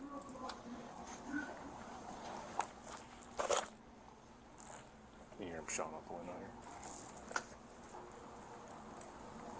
Where's the door?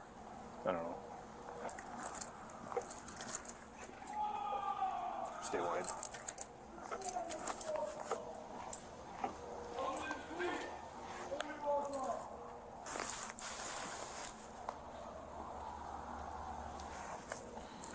Right there. 76, he's going to be inside his apartment, just shouting at this point. Yes. I don't know if he saw me walking across the lot, but as I was coming around, he's like, they come knocking at my door. He's like, I'll shoot them and his two buddies.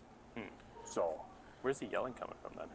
I think he's going back and forth from the front to the back. So he could. Would you be, if you were the next door neighbor, would you be allowed to go out of your apartment? Probably see you from that window. I'd come over here. Yeah. He said if you knock on my door, I'm gonna shoot him and his two buddies or something like that. Does he have guns? I don't think so. They said the dispatcher did say something in the notes about a crossbow. Crossbow. Yeah. Hey, he's out front. There's somebody out front next door. I said it's all out in the morning. Do you want me to kill me, Troy? Hey, Tyrone. Hey, please come over here, man. Hands are empty. Come over here, Tyrone. Yeah, come over here. What do you want to go taser? Yeah, I got it. This nigga's license, man. Oh, I thought it was on the second story. He's got a scooter and stuff. Tyrone, put that down for me, bud. What's he say? Can you put that down for me, please? What's going on? What's going on? What's the deal? Okay. Tyrone, who are you shouting at? What's going on? What's up, bro?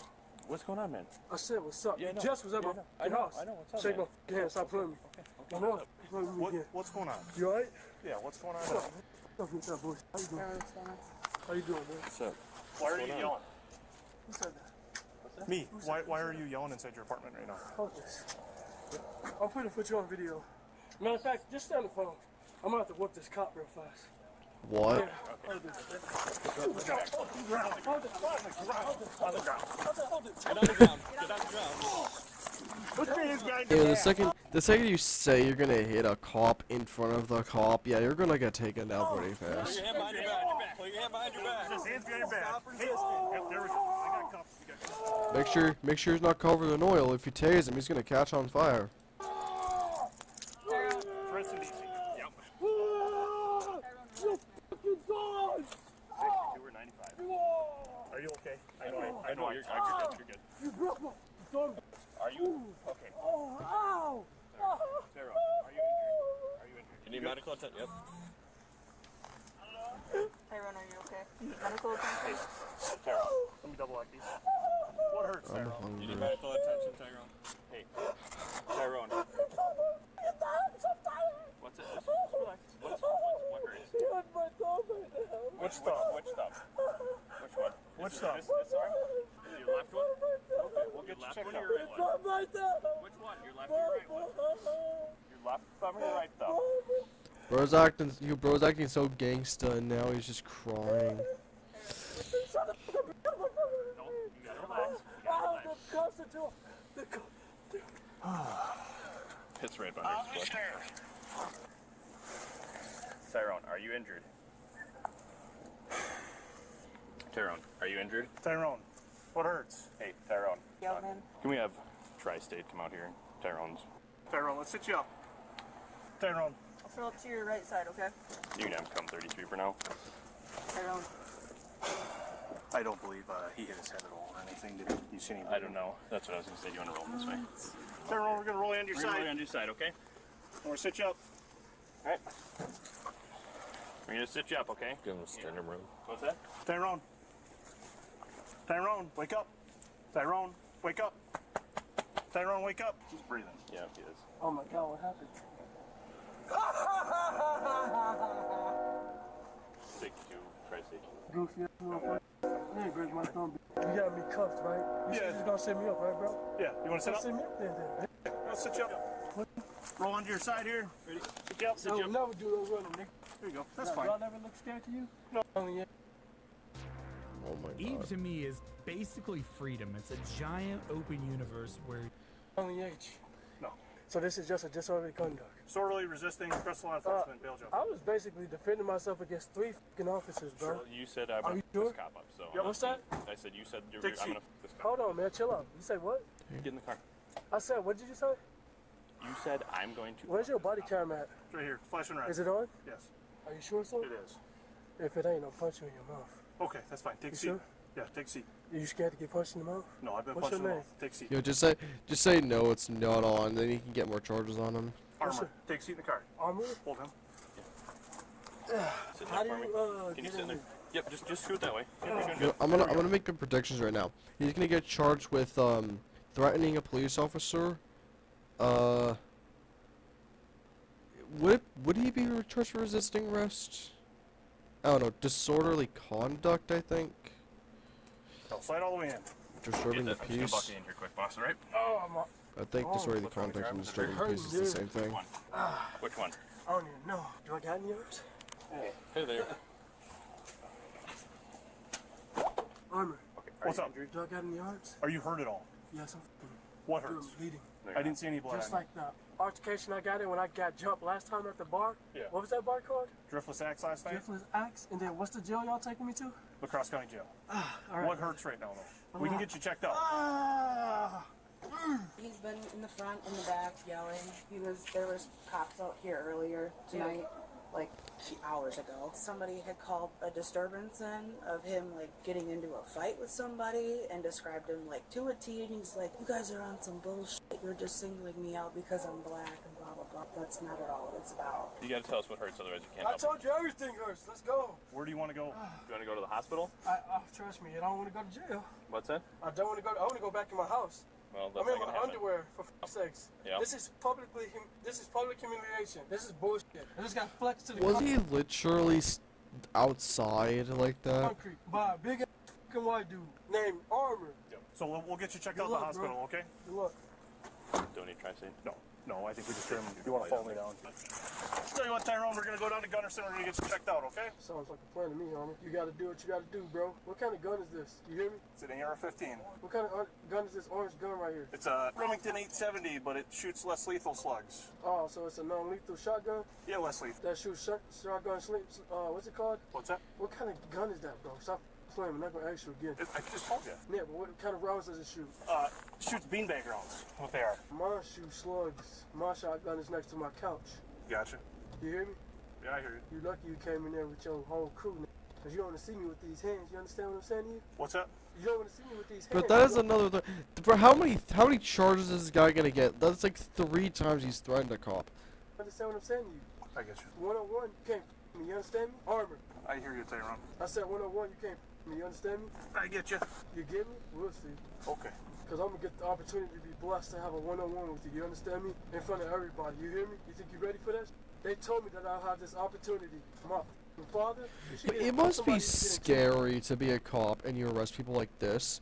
Because then, like, if you tell them your information, like your name, your badge number, and all that stuff, when they get out of jail, they might come hunting you down. Dog, get ready, because we having a show. That's the same thing with judges, too. We'll come find you. Whether you in uniform or not, bro. And I'm knocking you the f*** out. Okay. Actually happened with the cartel a couple years ago. I don't know what year this was, but the Mexican police caught a bunch of cartel members, and then I think almost every single one of those police officers got killed by the cartel. Okay, that's all you gotta say, huh? You not scared? No, sir. Huh? No. By the way, you did break my thumb, and I will be suing you personally. You understand me? Okay, we'll get Dude, you literally threatened a cop by saying that you would beat them, and so you got tackled to the ground. You know why? That is entirely your fault. You know why you scared me? Why is that? Because I be trying to keep myself every night with how much liquor I drink. Well, that's not good. Why are you doing that? I'm an alcoholic, dog. In the definition of Wisconsin, I am classified as an alcoholic, bro. You know that? I did not. What do you mean by gang check? Do you know how many gangs are out there on the cross right now? There's a few. Are you saying you're part of a gang? Major gang, brother. Which one? I ain't telling you cop, pig, bitch, loser, coward. Subsequently, hospital staff was able to confirm that Tyrone did not sustain a broken thumb from getting his ass decentralized.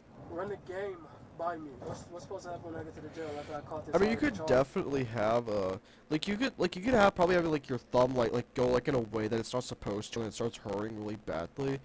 That happened to my finger one time. Yeah. So when we get to the jail, they're just gonna bring you straight back to a cell. Okay? That sounds pretty fair, right? Then I'm gonna get a signature bond or a no bond. Well, you're gonna have to see a judge, and then if they give you a signature bond, that's up to them. What about for my pain? For your what? Pain and suffering. I don't know if they can give you a bond for pain and suffering. You're innocent until proven guilty, correct? Yep, they're. Is this a gaming laptop? Or is that like a custom, like, police laptop? Allegations of you committing criminal acts. There's allegations of me committing criminal offenses? Yep. And how do we know that these are not lies? We personally witnessed all of it, and it's all recorded. You 3 cops giving testimonies? The 4 of us, yep. The 4 of y'all cops is giving testimony? You talking about you 3 guys and that girl? Yep. Oh, that should be an interesting stay. Well, hopefully it's uneventful. Are they coming out, or? I'm assuming dispatch didn't know what direct deposit meant. All right, Tyrone, we'll get you out. We'll get you in there, okay? Yes, sir. Slide out for me. I'll hang on to you. I'm like glass. Oh, you said you were tough. Oh, I am tough. Yeah, But I was going to hang on to this left side. I'll give you a little support so you don't have to walk on that heel, you know what I'm saying? All right, we'll go this way. them cuffs still tight. What's that? Oh, you go take a seat right on this bench. Just take a seat right there. You should go straight back. You gotta stay seated though, man. Stay seated? Yeah, because yeah. This looks like the exact same room that that one lady went into. Is this the same police station? Huh? No, you just gotta stay seated as all the jail cell. Are you scared? No. You sure you're not scared sitting all the way over there? There's the same slippers back there. No, I know. Just gotta tase it. Yeah. Can you stay You seated? think you kick my ass? Just stay seated for me, okay? Okay? Hey, We Armin. don't want to have to fight with you, okay? Just sit. What's up? You told me to fight me, bro. Move your hand. Just sit down. Sit down. Okay? Can you sit? I said you don't want to fight me, bro. Sit down. No, you don't want to fight anybody. What you putting your gloves on for? Go ahead. You think you dangerous because you just walked over here defenseless with some gloves on, bro? Armin, look in my eyes. I just want you to sit. We don't want to fight with anybody, You okay? don't fight with me? No. What happened? Well, all that tough shit, Armin. It's still here. I just don't want to fight you. You sure it's still here? Yeah. You sure? I'm scared, Stay man. seated, man. Sit down. I'm scared of you, bro. Okay. Stay I'm scared. seated. I Sit got down. more heart than you, bro. And I'll beat your ass with these customers. Come back. You ready to fight? No, we're not gonna fight. We're You not sure going you're to not fight ready to fight? What you put on gloves for? Well, because you're standing up, you're telling us you want to fight. Huh? You never told us what martial art you're a black belt in. You sure? You think you're ready for me? Can you just sit down so you get back into a cell? That's it, man. Thank you, I appreciate it. Thank you. What? Y'all think I'm playing games about that game? No. What about you? Tyrone, I don't. If I read your rights, could I ask you some questions? Yeah, man. Okay. You have the right to remain silent. Anything not be a pussy so you can hear me. Fine. Okay, I'm not going to do that, Tyrone. You sure? Yeah. Are I'm you not gonna do scared? that. No, I'm not. You sure you're not Stay scared? out of my face. Stay out of my face. Stay on your face? Yes. Why you pushing me, bro? Because you're Because walking up on you're it. walking up on us after you've been kicking around. Right? You don't want me to kick your ass? No. You're going to go back to a cell. You got all your homework. You're going to go back to a cell with these guys. Tyrone, we're just gonna walk you back, man. There you go. You're gonna go. And where did all these cops come from? Threatening, resistive, you name it. This asshole Jeez, that guy's tall. concrete, bro. I can probably get you some ice if you're gonna be cool with us, Trevor. All right, let's start walking back here. Good. Can I take that? Tyrone was charged with felony battery threat to an officer, misdemeanor counts of battery, disorderly conduct, resisting, bail jumping, and he was soon released on a $2,500 signature bond. When did he do battery? What did he do that counted for battery? Just 2 days later, he got himself arrested again on charges of battery threat to an officer and disorderly conduct. This time, Yeah, that's what receiving he a did. $2,500 cash bond. A little over a month after that, Tyrone was arrested once more, this time for disorderly conduct involving a dangerous weapon and attempted battery, resulting in a $1,000 cash bond. Why did it go down? What? As of November 2024, the court addressed all 3 cases collectively. Tyrone was found guilty due to a no contest plea of battery threat to an officer and battery from the first case. All remaining charges, Oh, it said including threat those to an from the officer other the first time. I didn't 2 realize that. cases, were dismissed but read in. He was ultimately sentenced to 125 days in county jail, which had already been served by that time. Head over to codebluecam.com and check out our great selection of That's crazy. The fact the bail went down. Alright. So, alright, so now the actual reactions, even though I just reacted to like 2 videos. Most evil mother on YouTube. Holding on to nightmares. And, hip-hop's most embarrassing performances. We're probably gonna skip through these two, like I did with the other two videos, just to make it go a little Robux bit cost quicker. money, and that's not fun at all. Unless you have buff. With buff. It's March 13th, 2019. Police receive a phone call from a young girl saying that she and her First we're watching The Most Evil Mothers on YouTube. siblings are being abused by their own mother, Michelle Hobson. However, this isn't the first time police have heard that name, because over the past few weeks, they've been getting calls from the neighbors. A lot of calls. But if you were just a casual viewer of Michelle's family YouTube channel, Fantastic Adventures, you'd probably never suspect. Oh, that is this something was is this the lady where the kid escaped and went to go tell the neighbors? The channel boasted an impressive 800,000 subscribers and featured her 7 adopted kids simply having a good time. Nerf gun wars, lowering a sibling from the ceiling, Mission Impossible style, you know, typical kid stuff. And as far as the viewers could see, these kids were having the times of their lives, but the truth behind the camera is absolutely horrifying. By the time her daughter works up the courage to make her own report, police have already been sent to Michelle's house 15 times. But this time is different. When the police pull up to conduct a welfare check, all 7 kids are showing signs of severe abuse. This time they actually open up to the authorities about what their mother has been putting them through. Michelle Hobson gets carted off in handcuffs and is sent to prison, and one by one the kids describe a treacherous pattern of abuse. Systematic starvation, beatings, punishments, all in an effort to get them to participate in their mother's videos. What is the point of those videos? Obviously it's like a very easy way to make money, but wouldn't you want, like, eventually the kids would grow up and tell the cops that yeah, eventually the kids will grow up and tell the cops that that you did that. So what's the point in making those?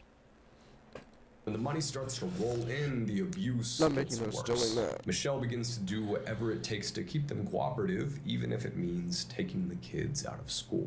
I mean, who needs an education when you've got that sweet, sweet ad revenue money, right? If Michelle's kids refused to play their roles, she made them freeze in ice-cold baths, and if she really wanted them to cooperate, Michelle would force their heads under the water up until the point where they almost drowned. She'd make them stand in a corner with their arms above their heads for 18 hours at a time. If they stumbled or messed up a line in a video, she would put on a mask and shower them with pepper spray. As the officers listened to these pale, painfully thin children, their suffering is impossible to overlook. Even though these kids are clearly starving, one girl says that she's too scared to eat the bag of chips because she doesn't want mom to smell the food on her breath. And when all this hits the news, YouTube immediately terminates the Fantastic Adventures channel, and Michelle is sentenced with multiple charges. 7 counts of child abuse, 5 counts of neglect, 5 counts of unlawful imprisonment, and 2 counts of inappropriate touching. However, Michelle's never actually convicted of any of these offenses because on November 12, 2019, she dies mysteriously in the hospital before her trial even begins.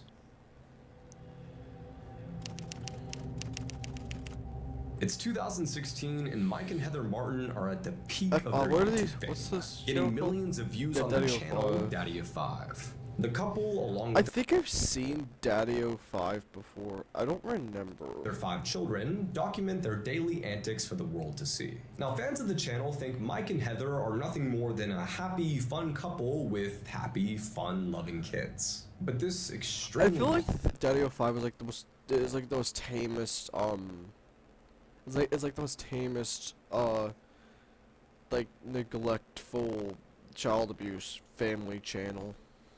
Positive reputation begins to change in early 2017 when Daddy of 5 puts out a series of unsettling prank videos. One clip shows the parents pouring invisible ink all over the carpet, only to blame it on the kids and start screaming and cursing at them. And at the top of their lungs, they let out a blood-curdling scream demanding that the culprit come forward. Yeah, it was terrifying. It was terrifying thing to hear when you're a little kid. What In another one of these super hilarious pranks, Mike sits one of his sons down to tell him that he's so annoying that he's decided to give him up for adoption. I ain't going anywhere. You really are, Cody. No, I'm not. You're not. You are. Yourself. You don't believe me. And while it's difficult to find a video There's from no the daddy, way it's that easy to set a kid up for adoption just by like dropping them off at the adoption center. 5 channel that doesn't feature at least one of the children being on the verge of a nervous breakdown, Cody consistently appears in constant distress. And after watching countless pieces of their content, the reason why becomes much clearer. See, not only do Mike and Heather get a kick out of picking on their own kids, but they regularly encourage them to pick on each other. They convince the oldest son to be the villain, happily destroying his siblings' rooms, breaking their most prized possessions, while Dad stands in the doorway laughing behind the camera. These pranks and systems of abuse gradually get more intense until one day, Dad decides the channel could use some fresh, original content. Content that's so creative and innovative that no one's seen it before. He and Heather then come up with a game, pick up the camera, and explain the rules. Step 1. Flip a bottle of water in the air. If it lands perfectly, you're safe. If it lands on its side, proceed to step 2 and brace yourself for a good old-fashioned slap to the face. That's it. That's literally the entire That seems game. kind of fun. And given the overall creepy vibe of Martin's content, it doesn't take very long for people to notice a clear pattern of mistreatment and neglect in these YouTube videos. And as public outcry gets louder and louder, the Martins scramble to keep the last few shreds of their career. So they do what any content creator does when they slip up and make an apology video. And just like any other apology video on YouTube, it goes extremely well. We have made some terrible parenting Dude, decisions. I've heard the Daddy 5 drama like 1,000 times, dude. I have to poop. But it's What? stuck. Stop! Are you trying to kill us? What? Fiber helps you poop. No. Fiber bulks up stuck poop. It's like adding more cars to a traffic jam. I'll try laxatives then. Are you insane? Laxatives turn new poop into liquid diarrhea. But it doesn't get rid of the stuck poop that's causing us to be backed up and bloated. Oh my god, I'm gonna be constipated forever, aren't I? Here, do us both a favor. James Stauffer actually appear to have a genuinely happy life. They have 4 beautiful, well-behaved kids that always look happy and well cared for. They're never outright abusive to their kids on or off the camera and truly seem like great parents. But they, like the other families in this video, have a dark secret.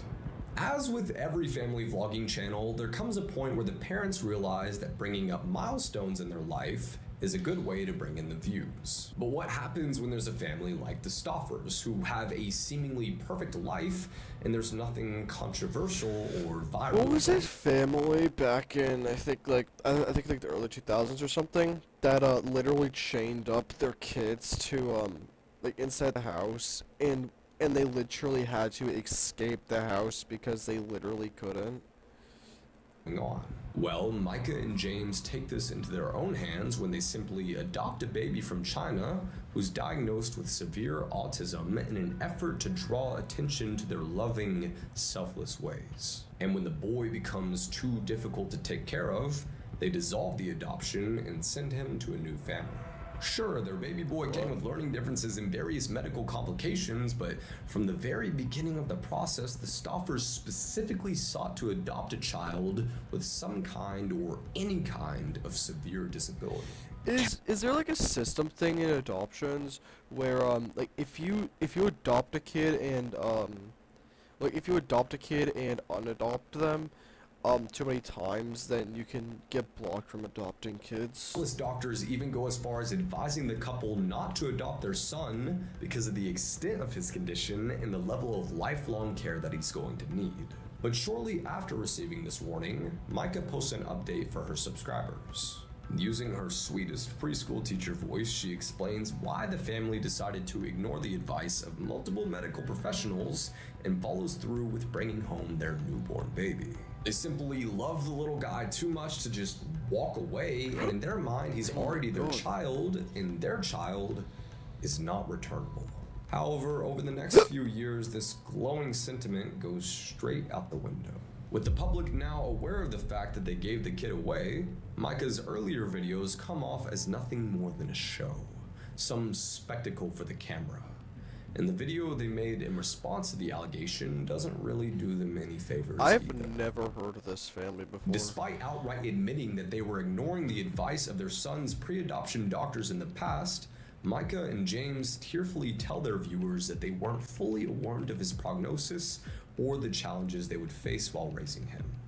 The best solution, according to them at least, is to find a new home for their son.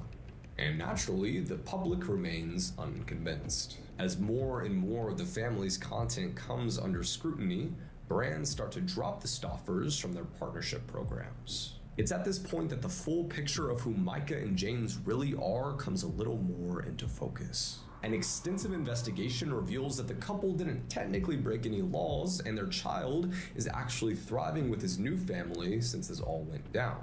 But ultimately, their decision to give their son away like he's some puppy who peed in the house doesn't sit well with the court of public opinion. And no matter how many videos they put out arguing that they had the best intentions or they weren't treating their child's adoption like some sort of business investment, no one really takes their word for it because of the severity of their actions. Very out-of-pocket question. Is it considered animal abuse if you just kidnap a bird out in the wild and torture it? Can you get arrested for that? That is just a random question that I thought up of, and I want to know. And while the Stoffers may not be violent monsters who physically abuse their children, that doesn't mean they don't lack the capacity to traumatize them deeply. And still, regardless of their motives, it's kind of hard to walk away from this story without feeling empathy for the kid who had his childhood disrupted to grow a YouTube channel. Hopefully he's in a better environment where he can live a normal life and with a family who sees him as a human and not just a couple of dollar signs. Again, my name is Jack Neal, and as always, stay spooky, YouTube. Wow. Okay. Next video. I don't know if I want to do both of these. Yeah, I'm not gonna do both of these. We'll do this one. Hoarders holding on to nightmares. I don't know how, oh wait. Start. I don't know, okay, whatever. Hoarders holding on to nightmares. Welcome back to the Papa Meat channel. How you doing? How you doing? Come on and sit on down because today we're talking about disgusting people doing disgusting things. You just don't have to worry about it. It's not safe. Kevin is living on top of a bomb. I mean, he doesn't even understand. That is very dangerous, my friend. Ah! The spring is right around the corner. Hasn't there been cases of hoarders literally dying in house fires because of the, all their stuff because they couldn't get out? You know, getting things nice and organized, throwing out some of the unused junk, which I'm a hoarder. I mean, if you look at the back of my room here, my dogs haven't been up here in how long, and I have a dog bed. Just in case. Just in case, you never know. But today I wanted to take time to talk about one of my favorite things, people collecting trash and being unable to throw things away because emotionally they are connected to them somehow. I love the idea. I am unable to throw away a bucket. Let's do a room tour real quickly. Let's do a room tour real quick. Ah, shoot, my things. Wires. Yeah, my room is dirty. I know. Very, very. Mine gets attached to a dirty. bucket full of like dead rats or something like that, and you're like, I need it. I can't live without this bucket. What is a hoarding disorder? If you've never heard of hoarding, this is what it is. There is a misconception that hoarders are simply lazy people who don't want to clean or organize their living space. In reality, it's much, much more complex. It actually became recognized as a mental illness, one that leads to people struggling to part ways with their possessions. It becomes a necessary comfort to keep these items, and discarding them can lead to intense. I do remember one time, I had this literal trash mountain, probably goes up to like my waist. Emotional distress, if we were talking about. The first catalyst to a hoarder is whenever the kids have those on the back of your door, the Hot Wheel collector thing. It's weird. It's like, look at my Hot Wheel collection. You shut your door, that thing would do. I swear to God, that is the starting point to emotional stress collecting. I gotta fill them up. Because then, if anything, I remember I was like talking with this friend of mine. I was like, you have 3 of these. There's like 200 slots on the back of them. He's like, I don't. So he just started putting all kinds of shit. He'd find like twigs and rocks from outside, break them, and like put them in the thing. It felt like a fucking. I was like, all right, man, cool. Mom, come pick me up. Many feel the need to hold on to their things as a way to feel like they have a sense of control over their lives. People experiencing dementia, OCD, or depression can sometimes find themselves experiencing I will say, I'm not a hoarder, but I will say that I do hold on to some stuff that I feel like that I will use, but I will literally never use it once in my life. Same tendencies. Maybe you're depressed. Better hold on to some of this stuff. Over time, however, this comes at a cost of their own personal health. That client review was brutal. We're gonna be underwater for a week. Their living space can become cramped, dangerous, and covered in health violations. It often leads to isolation, which erodes relationships with friends and family. Which the first case I think of is that one that was people were talking about a lot, was the girl who like hoards her poop. This house has a septic issue. Yeah, how do you hoard poop? There's still some space in the toilet, but I don't want it to overflow. My grandma's kind of a hoarder. Dude, like legit, how do you hoard poop? I just want to know that. Like, how do you hoard poop? Your grandma was a hoarder? Like, really? Or you're just like, what are these dolls? I can see bullying your grandma, dude. Nick, leave me alone.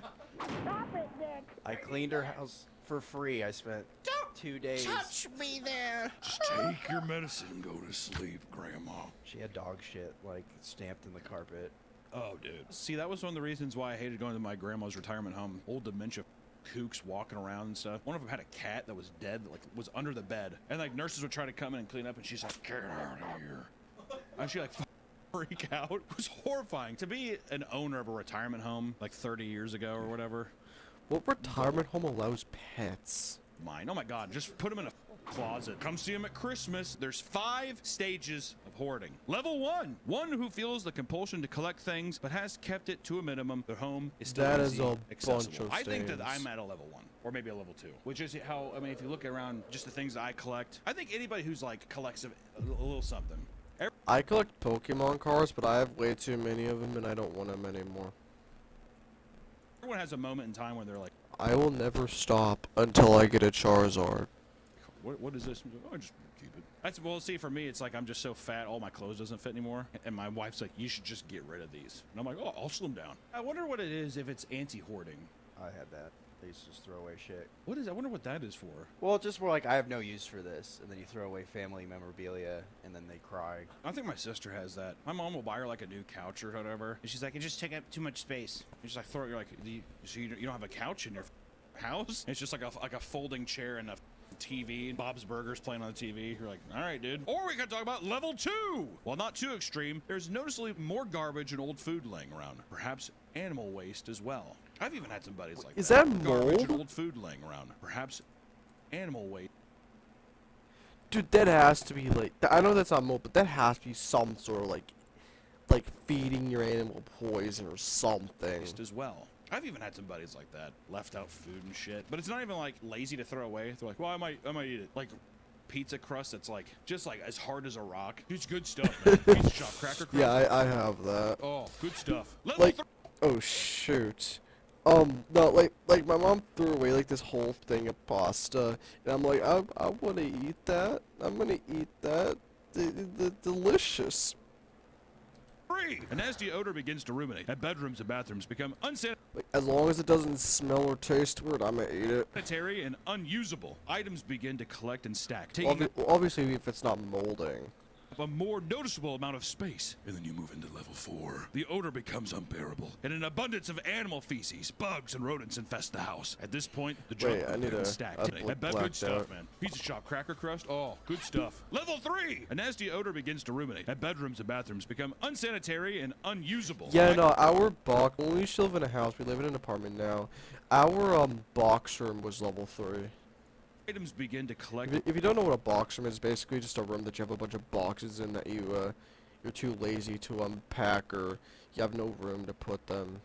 stack, taking up a more noticeable amount of space. And then you move into level 4. The odor becomes unbearable, and an abundance of animal feces, bugs, and rodents infest the house. At this point, the junk makes it hard to navigate the property. I like how you actually become like a Greek myth after a while. You literally just have like a labyrinth forming. That's when the Minotaur moves in. And of course, lastly, level 5, the end of the road, the worst stage, where everything is elevated. This can pose great risk to health, as sections of the house will be permanently damaged from the horrible conditions. In extreme cases, bottles of human waste can be found as well. Well, yeah, dude, and at this point, you're like, I don't know how to get the fuck out of here. How do you keep bringing stuff in, though, is what I want to know. You know what I've seen a lot with hoarders is like newspapers and mailers and shit. Can you imagine not being able to throw away junk mailers? Holy f. Credit card offers and stuff like that. I gotta know. You never know. Well, I remember I saw one where a guy was like, see, I'm eligible for $500. I'm eligible for $1,400 credit. Many people find themselves drawn to like I've seen a bunch of hoarding videos, like hoarding cleaning videos, and they just have like mountains of newspaper, and I'm like, where do you get that? Levels of hoarding. Let's talk about some of the weirdest and most real examples that are happening in the world. Starting off with the Japanese hoarder. A Japanese woman online known as... Okay, dude. Shiro Kuma Tiandedesku Uzuki. What the... Oh my god. I am going to ask you the question. No, you know. Are you okay? I feel like it should be a crime to have your... actually, I think it is a crime in some places where your yard is literally so full of trash and stuff where you literally can't even see the house. Oh, we play Mad Libs here with the deal. Oh, come on, like, this is her name. Sharo Kumanindasuki 4444. Whatever, that's her. I don't know what I can tell you. Why can't it could just never be like Sarah, like Jane. Racist for me to say. Why can't her name just be Sarah? A Japanese woman online who gives people a strange deep dive into a young hoarder trying to live her life in alarmingly bleak housing conditions. The photos here, my god. I thought this was fake. She was showing how she made like stew. She was like putting carrots in, like, and then that cockroaches and stuff. That is such a fire hazard. But I can see it maybe being a bit of a troll. No, but it's real. Unless she just owns a house, she throws garbage in. Well, that's what I'm saying. It might be that, or even just committing to the bit. Like, I'm not really a hoarder, but like this gets clicks, so fuck it, I don't give a shit. That's like a... Oh, wait a minute. Some hoarders could be people that that don't pay their whatever you have to pay to get trash to pick up the trash people to pick up your trash from your house, like the trash cans and stuff. By the way, yeah, you have to pay for that. I don't know if it's just where I live, but you have to pay to get people to pick up your trash. Human thing, right? Little goblin mode type shit. Her content mainly revolves around her cooking meals, but people became alarmed at the incredibly cluttered rooms. In many videos, it is clear that her apartment has been grossly infected by hordes of insects, and supposedly, she has not paid rent in over a year. That's awesome. I'm just not gonna pay it. And began wearing an outfit consisting of overdue payment and eviction forms. You can see these forms decorated all over her room, making a outfit out of people being like, we're gonna kick you out, and she's just like... But over time, her trash began spreading to neighboring apartments and businesses. Her apartment became so much of a fire hazard that firefighters had to break inside the building to forcefully remove the clutter. She is open about her battle with mental health, but has not made much progress throughout her time online. I feel like the worst thing you can do is take your hoarding obsession and make it into a content generator. You're just totally enabling the person to be like, this is awesome. You're a freak. And she's like, awesome. That's engagement. If you were a firefighter and you broke into just like a person's house and they were a hoarder, do you have to keep a professional face? Because the person's got to be right there, right? You break in and they're like in the, like you see like the top of their head and their eyes from a stack. Do you think people are like, oh my god? Or is it more just like... Yo, the most dangerous thing about hoarders like that is that if it does catch on fire, you know how fast that stuff is gonna burn. It's not like the walls and floor where it's just gonna like slowly start creeping towards you. No, that thing is gonna that fire is basically gonna sprint towards you. Stow. Have you ever burned a plastic bag before? Dude, that thing burns so quickly. Fucking calm. They probably say this is a fire hazard, lady. It's the first thing to say. They break down the hinges of the door. This is a fire hazard, lady. Drag her out by her ankle. My brother worked at God Junk, and he used to go de-junkify hoarders' houses every once in a while. They would have to remove the hoarder from the house. They stopped them from collecting shit. They'll be like, no, not that thing. Yeah, I would love to volunteer to like clean up the areas around like trash wise, but I really suck at doing stuff unless I have help. This is all contaminated. No, it's not. Yes, it is. This is unhealthy. It has to be burned. I can't even throw this. I'm not allowed to throw this at the dump. This has to go be fired up and burned. I mean, they don't forcibly put them out, but I think they're just like, "Are you ready?" And I think that they're like, but I think they're outside, like throwing up and like shitting themselves and stuff. They're like, "No, no," you know, that kind of thing. Wait, we want to thank today's sponsor, Bad Dragon. Well, yeah, because like say like this say this part was like covered in like literally like to my neck in trash, and I like will never throw away any of my toy cars. We here at Papa Meat are very, very good friends with Bad Dragon, and we want to Like take even time. unless the thing is literally just like a wheel and nothing left. Like I have a car in my one car box thing.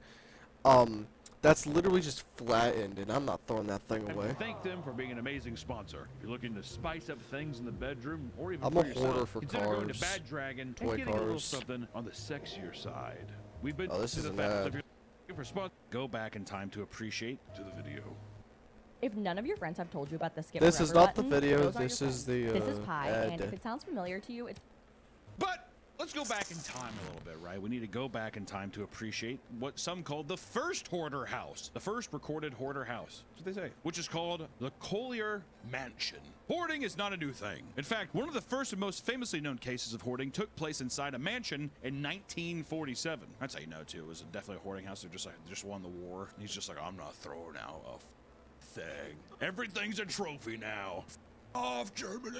The Collier brothers, Homer Collier and Langley Collier, were born to an unfathomably wealthy American family. Upon their death, they left their luxurious estate to the two of them to live together in. I don't know, like that. If you were super wealthy, would you be like, we're gonna live together forever, bro? If I was tight with my bro. You would live with your, even because you were tight with your brother, you would live with him forever.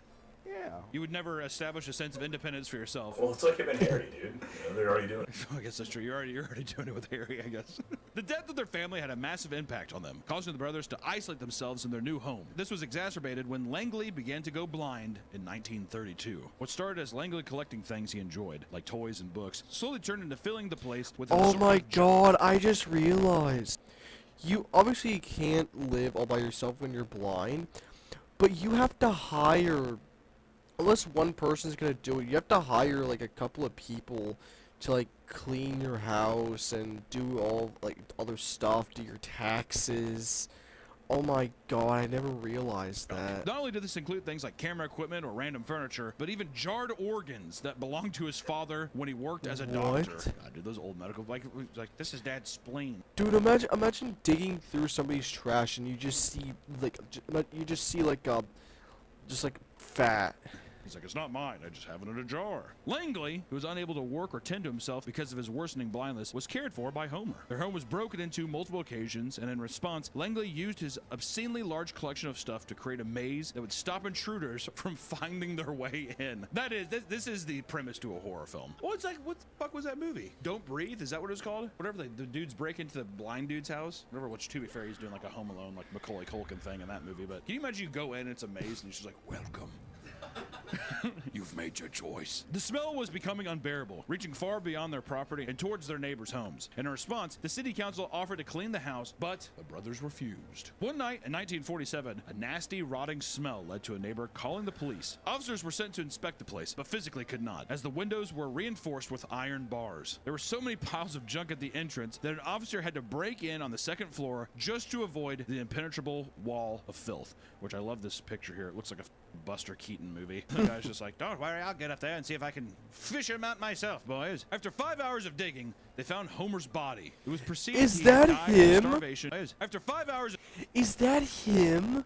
There's no way that's him. That has to be like just like a prop skeleton or something. of digging, they found Homer's body. It was perceived he had died from starvation as well as heart disease. Langley was nowhere to be found. People were confused, and the narrative became a story in which Langley killed his own brother and called in the tip himself before fleeing the country. However, after 3 weeks of deep cleaning the Collier mansion, it was discovered that Langley was home the entire time, buried 10 feet away from where Homer's remains after being crushed by his many possessions. This is a Greek tragedy right here. Their story was one bred from severe untreated trauma and mental health struggles, leading to the debilitating need to hoard their belongings. belongings. This event led to the phrase Collier's Mansion to be used by firefighters to refer to a home belonging to a hoarder. How is this not a movie yet? This feels prime for a movie. Yeah, make it a horror movie too. You can make it a horror movie, but it could also be something where you could just, especially Hollywood, whatever. You know what they do? They throw like a ghost in there. I have to collect. What's wrong, brother? One guy gets trapped and he's haunting the place or whatever. I can't leave. Maybe that's how they stop the ghost. We can't let this evil out in the world. Stack up Dad's jar of organs.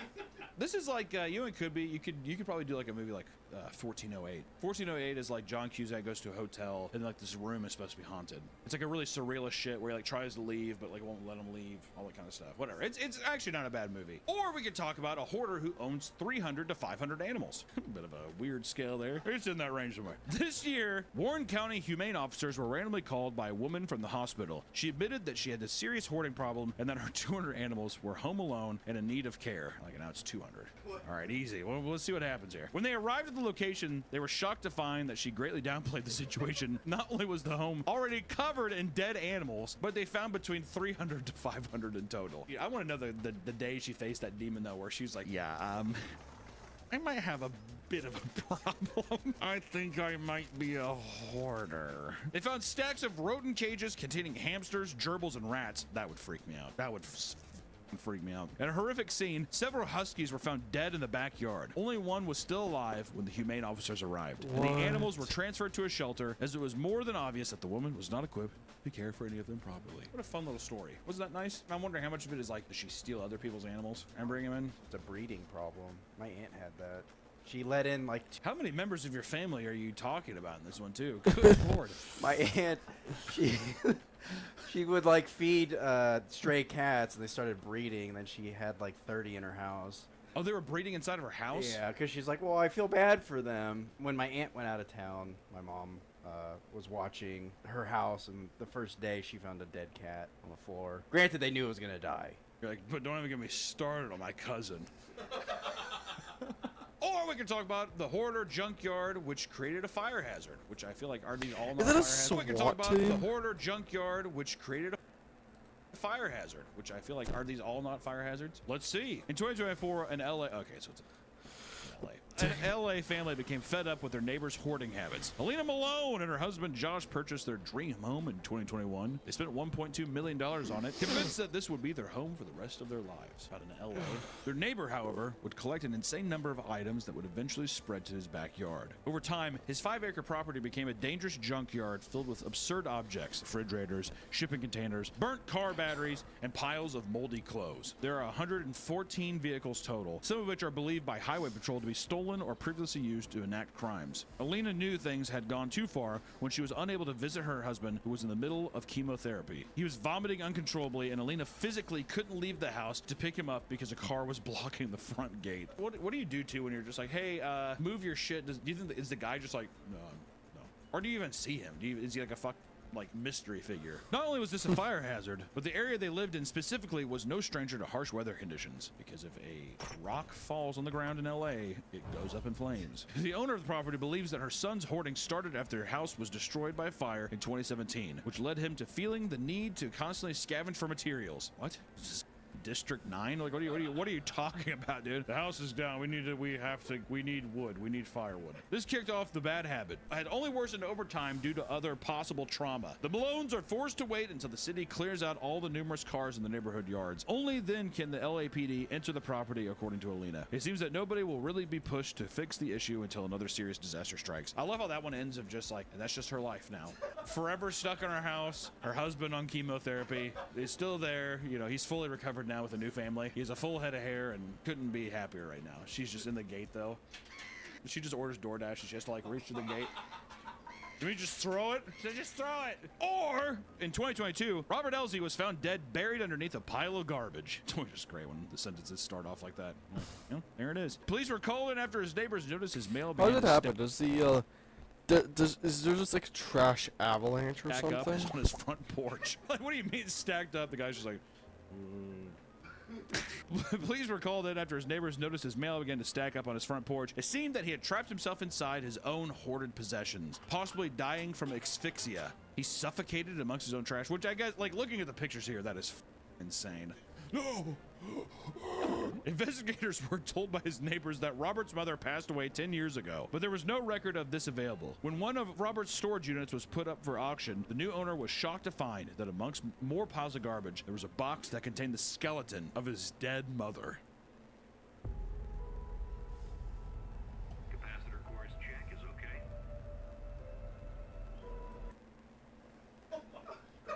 Robert decided to hide her death to keep it off record and continue collecting her Social Security and retirement payments. That's the thing too, is he was trying to swim through the trash in his house to, like, the mailman was just like throwing the checks at the door and he's like, "Can we just throw it?" Man, imagine finding you like in Storage Wars. That's how you know this show sucks dick. You didn't find one skeleton once. There's not one dead woman and yeah. This is a crazy buy. Or in 2016, a senile Brooklyn woman named Rita Wolfenson. A senile Brooklyn woman. Take your pick. Yeah, honestly, buddy. That's all of them. In 2016, a senile Brooklyn woman named Rita Wolfenson had been inadvertently living with the skeletal remains of her son for up to 20 years. What do you mean inadvertently? He left one day. His like full corpse is just like there on the floor. Rita was not only a hoarder, but she was completely blind. Nah, okay. Don't start me off with like she's senile. Nothing else. Just kidding, she's blind. One day, she was in the hospital and needed a relative to go to her house to pick up a few things. When her sister-in-law arrived, the house had a pungent, rotting smell. She soon discovered a skeleton laying on his back on the floor. It was still fully dressed and seemingly untouched. 20 years? 20 years in the same outfit, dude. Law enforcement described the scene as being straight out of a horror movie. Rita was she get arrested? Totally convinced that her son simply moved out and wasn't reaching out to her. A funeral was prepared over a decade after his death. So I like how she's just like, one day she's just like, I guess he's never talking to me again. Like, just totally, not even, didn't even want to say goodbye. I think he's just gone. There's no way she didn't trip over them like once or twice. I don't think she just knew and she accepted it. I think that she just didn't care. I've been in a room where my dog has taken a shit and like it's just immediately noticeable. If you're blind, your sense of smell is going to be way off the charts with that. You probably can hear him like wheezing and shit. We can talk about a hoarder's house that was engulfed in flames. Jesus Christ. That's got to be like a superconductor, doesn't it? You like one match in a hoarder's house and gone. Barbara Verboven, these are great names, by the way. Barbara Verboven was a former member of the Greenwich Board Education before becoming greatly ill, which led to her being cared for by her 42-year-old son, Dean. My name is Dean Verboven. Why do you look so, like, suspicious? I'm Dean Verboven. The state of the home began a slow decline as Barbara spent her days glued to her bed, unable to do anything but eat, sleep, and watch TV. Preach. Fast forward to 2016, the home was in an unbearably bad state, which infuriated her neighbors. They believed it made the entire neighborhood look hideous, on top of it being a safety hazard. No one gives a fuck about it being a safety hazard. There's like some war vet who's like sitting there like mowing his yard and he's like making us all look bad. Eventually, state social workers were directed to enter the home and clear out the mess. This infuriated Dean. And to get revenge on those responsible, he decided to burn down his own home before they could arrive. All right, Dean. Okay, Dean. I'm Dean Verboven. Dean was killed in the process, either from a self-inflicted wound or being trapped in his hoarder den and unable to escape in time. Barbara, however, made it out with only a few injuries. How the f did Barbara make it out, dude? What was Dean hiding in there? His birth certificate, that's it. I'm Dean Verboven. You go in that house, I'll kill myself. We get into a nice little true crime thing here, which is the duck sauce killer saga. What's duck sauce? What? Duck sauce is the sauce. Is that just a normal thing? Duck sauce? In a strange story from 2022, a hoarder murdered an innocent delivery driver over his strange desire to collect duck sauce. I really feel we are in the end time somehow. One night, a Chinese food I did not know that collecting stuff is hoarding. Delivery man named Z110 was shot to death in Queens. New York again, buddy. Police began to investigate the murder. After talking to the staff of Great Wall, the Chinese restaurant, they discovered the existence of a suspicious customer named Glenn Hirsch. One day, a man named Glenn Hirsch ordered takeout from Great Wall and became infuriated at the lack of duck sauce given to him in his order. He was denied a refund, which sparked several months of intense harassment towards the staff. The 50-year-old disgruntled customer was known to destroy employee vehicles and slash their tires. And in one instance, he confronted the owner and pulled a gun on him over duck sauce, dude. God! Glenn asked the owner how his car is doing before saying, "Remember me? I will kill your entire family." That's a direct quote. Remember me? Quack, quack. Fucker. Quack, quack. Z-Win helped wrestle the gun away from him, and Glenn vowed to get his revenge. I like how Z-Win was just like, give me that gun, idiot. Weeks later, Glenn Hirsch was arrested after a surveillance video revealed him circling the restaurant for hours as he waited for Z-Win to come out. The video shows the entire encounter, including the shooting. He was charged with second-degree murder as well as criminal possession of a loaded firearm on top of stalking. His estranged wife was also charged for firearm possession after Glenn's stash of illegal pistols were found in her apartment wrapped in tinfoil. And if you look at the apartment, it's just... When Glenn's home was searched, police quickly realized that Glenn was a hoarder. Rooms were covered in various boxes, CDs, magazines, and bags of trash. Strangely enough, his refrigerator was filled to the brim exclusively with condiments, mainly duck sauce. 4 months after the shooting took place, Glenn Hirsch shot himself to death in fear of being sent to prison. His suicide note claimed he was innocent, determined that photographers purposely destroyed his house to make him look like a hoarder, and that the quantity of condiments in his fridge was greatly exaggerated. You, Glenn Hirsch. This felt like a flimsy defense to many, especially after photos released where you could see Glenn threatening employees at the restaurant with the gun. Look at this guy, dude. Glenn Hirsch. What a monster. Like a mental breakdown had to have happened there. Your entire fridge is just condiments and it's mostly duck sauce. What do you think the obsession with duck sauce was? I don't know. It doesn't sound like he liked it. Maybe just like the color. I had a buddy one time who would keep tons of chocolate sauce, like chocolate syrup, in his fridge. And it's just because one time he became obsessed with it because one time I think a girl sucked his cock with chocolate sauce on it, and he was just like, I'm just in case. It was like the greatest moment of his life. Which I was like, more power to you. Also, too, you could always get some chocolate milk. Everyone when you were there. Very nice. We've talked about some real stuff, but we got to talk about the industry, media, cable television's effects on hoarders, and the beautiful show, one of the greatest television programs of all time, which is the Hoarders TV show itself. And we got to talk about probably the best episode. I mean, if you've seen one episode of Hoarders, you've kind of seen all of them. Every house is different, unique. No, I think everybody just has newspapers and, you know. Yo, I remember this one episode where this lady said that to not throw away this certain ring, but it was buried under so much trash, so they had to sort through literally every single piece of trash. Of cereals. But there is one that stands out above all, Nick. You are right about that. Which Hoarders, if you don't know, is a very popular TV show that delves into the lives of hoarder families in an attempt to clean up their homes and help them treat their hoarding disorder. I don't think it ever works. It's kind of like intervention. He's been clean for 2 months. Motherfucker's back on like air duster. One of the most infamous episodes is in season 6, where they visit the home of Shauna in Washington. Shauna, who already experienced hoarding tendencies, had returned to live with her mom, who was already a serious hoarder. Hoarder meets hoarder. Wonder what that outcome could be. This led to Shauna's habits becoming worse and worse until her mother eventually died from cancer 13 years later. According to Will, Shanna's brother, the condition of the house undoubtedly led to the mom's death. That guy's just like, Shanna gave my mom cancer. That's kind of like a up thing to say, right? The house is dirty. Shanna, I hope you burn in hell. Shanna, who now lived alone in the house off disability benefits, is surrounded wall to wall in absolute filth. There is hardly a single inch of the floor that isn't stacked to the brim with garbage. The city was fed up with the state of her yard, which was covered in human waste and other random objects. They began fining her $250 per day until it was cleaned up, which led to the Hoarders TV crew stepping in to stop the city from taking away their home. Because goddamn, that's a good episode. When cleaning specialist Matt Paxton spends the night at Shanna's place to better understand her situation, it's worse than he could have possibly.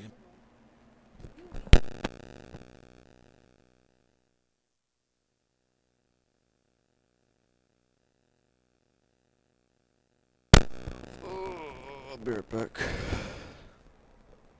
Shoot. Want me to clean this thing up for some reason. I did not mean to open up the Oculus website. Dang it.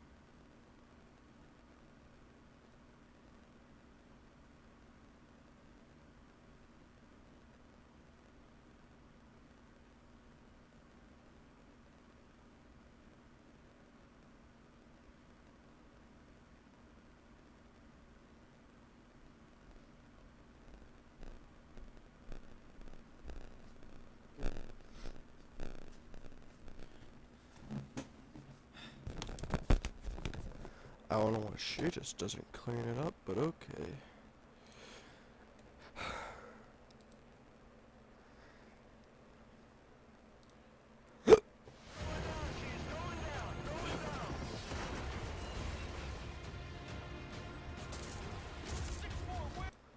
the state of her yard, which was covered in human waste and other random objects. They began finding... My door's open.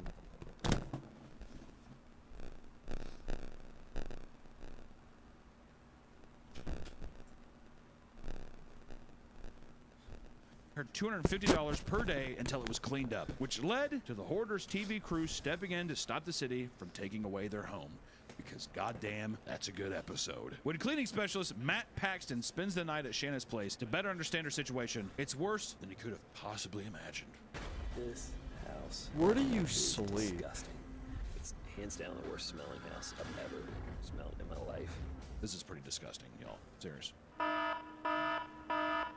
The smells were sickening, and jugs of urine and feces were found all over, some of which belonging to her deceased mother. Not even all of it Shanna's mix. Not even her own brew. If I was a hoarder and my mom died like that, you better believe I'd be keeping like piss and shit jugs from her. Miss you, Mom? What? Scattered across the floor, he found bloody tampons and black mold. That's a disastrous combo. We cannot allow those chemicals to mix. A septic issue rendered the toilet unusable, even though it remains filled to the brim with feces. Instead, she opted to use a Home Depot bucket to relieve herself. Damn good buckets. This is her bucket, man. Because the bucket would become too heavy to lift, she would use separate jugs and buckets to slowly transport the waste to the backyard where she would dump it out. Because it's like, what am I going to do? Every time I go, I'm going to have to dump it. So yeah, I have like a series of small jugs and stuff in the backyard. Without washing her hands, she proceeds to make dinner for the two of them by filling a paper bowl with canned soup and cooking it in the toaster oven. When the bowl begins to burn, she claims that that's normal. I smell smoke right now. Oh no, it does burn it a little bit when I put it in the toaster oven.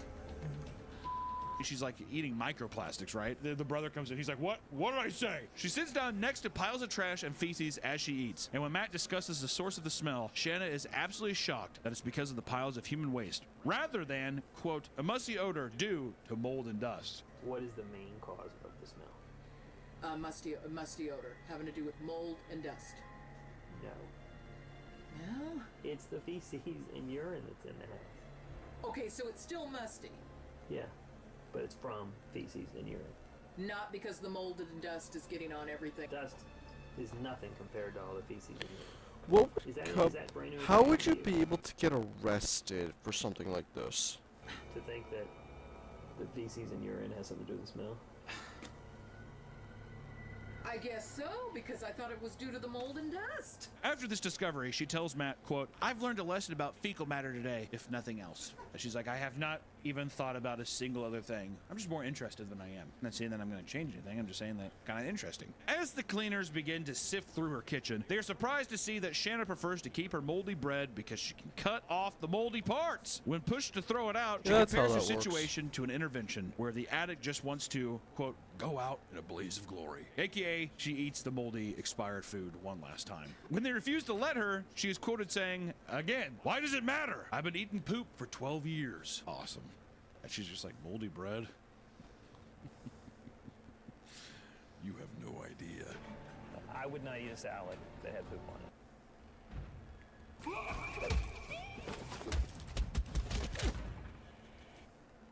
I'm still hell-bent. In the end, Shanna was not deemed capable of living on her own. Resources were provided to help her move into a transitional housing so she could find a safer living condition. The house, meanwhile, was so damaged from the filth that it was cheaper to bulldoze it and buy a new one than try to salvage what was there, which you have a little before and after. I mean, it looks like a house that was holding shit. That's just what, even the after. It's insane. Those hardwood floors just being like, put me out of my misery.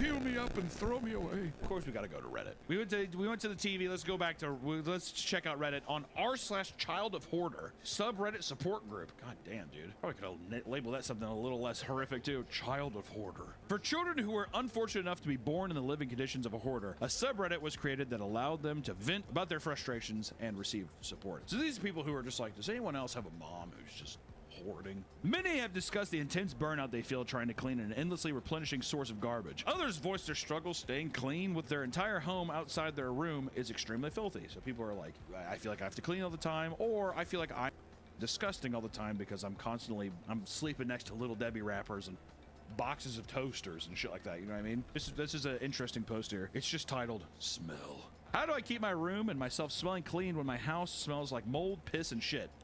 Clean it. Literally. I shower every day.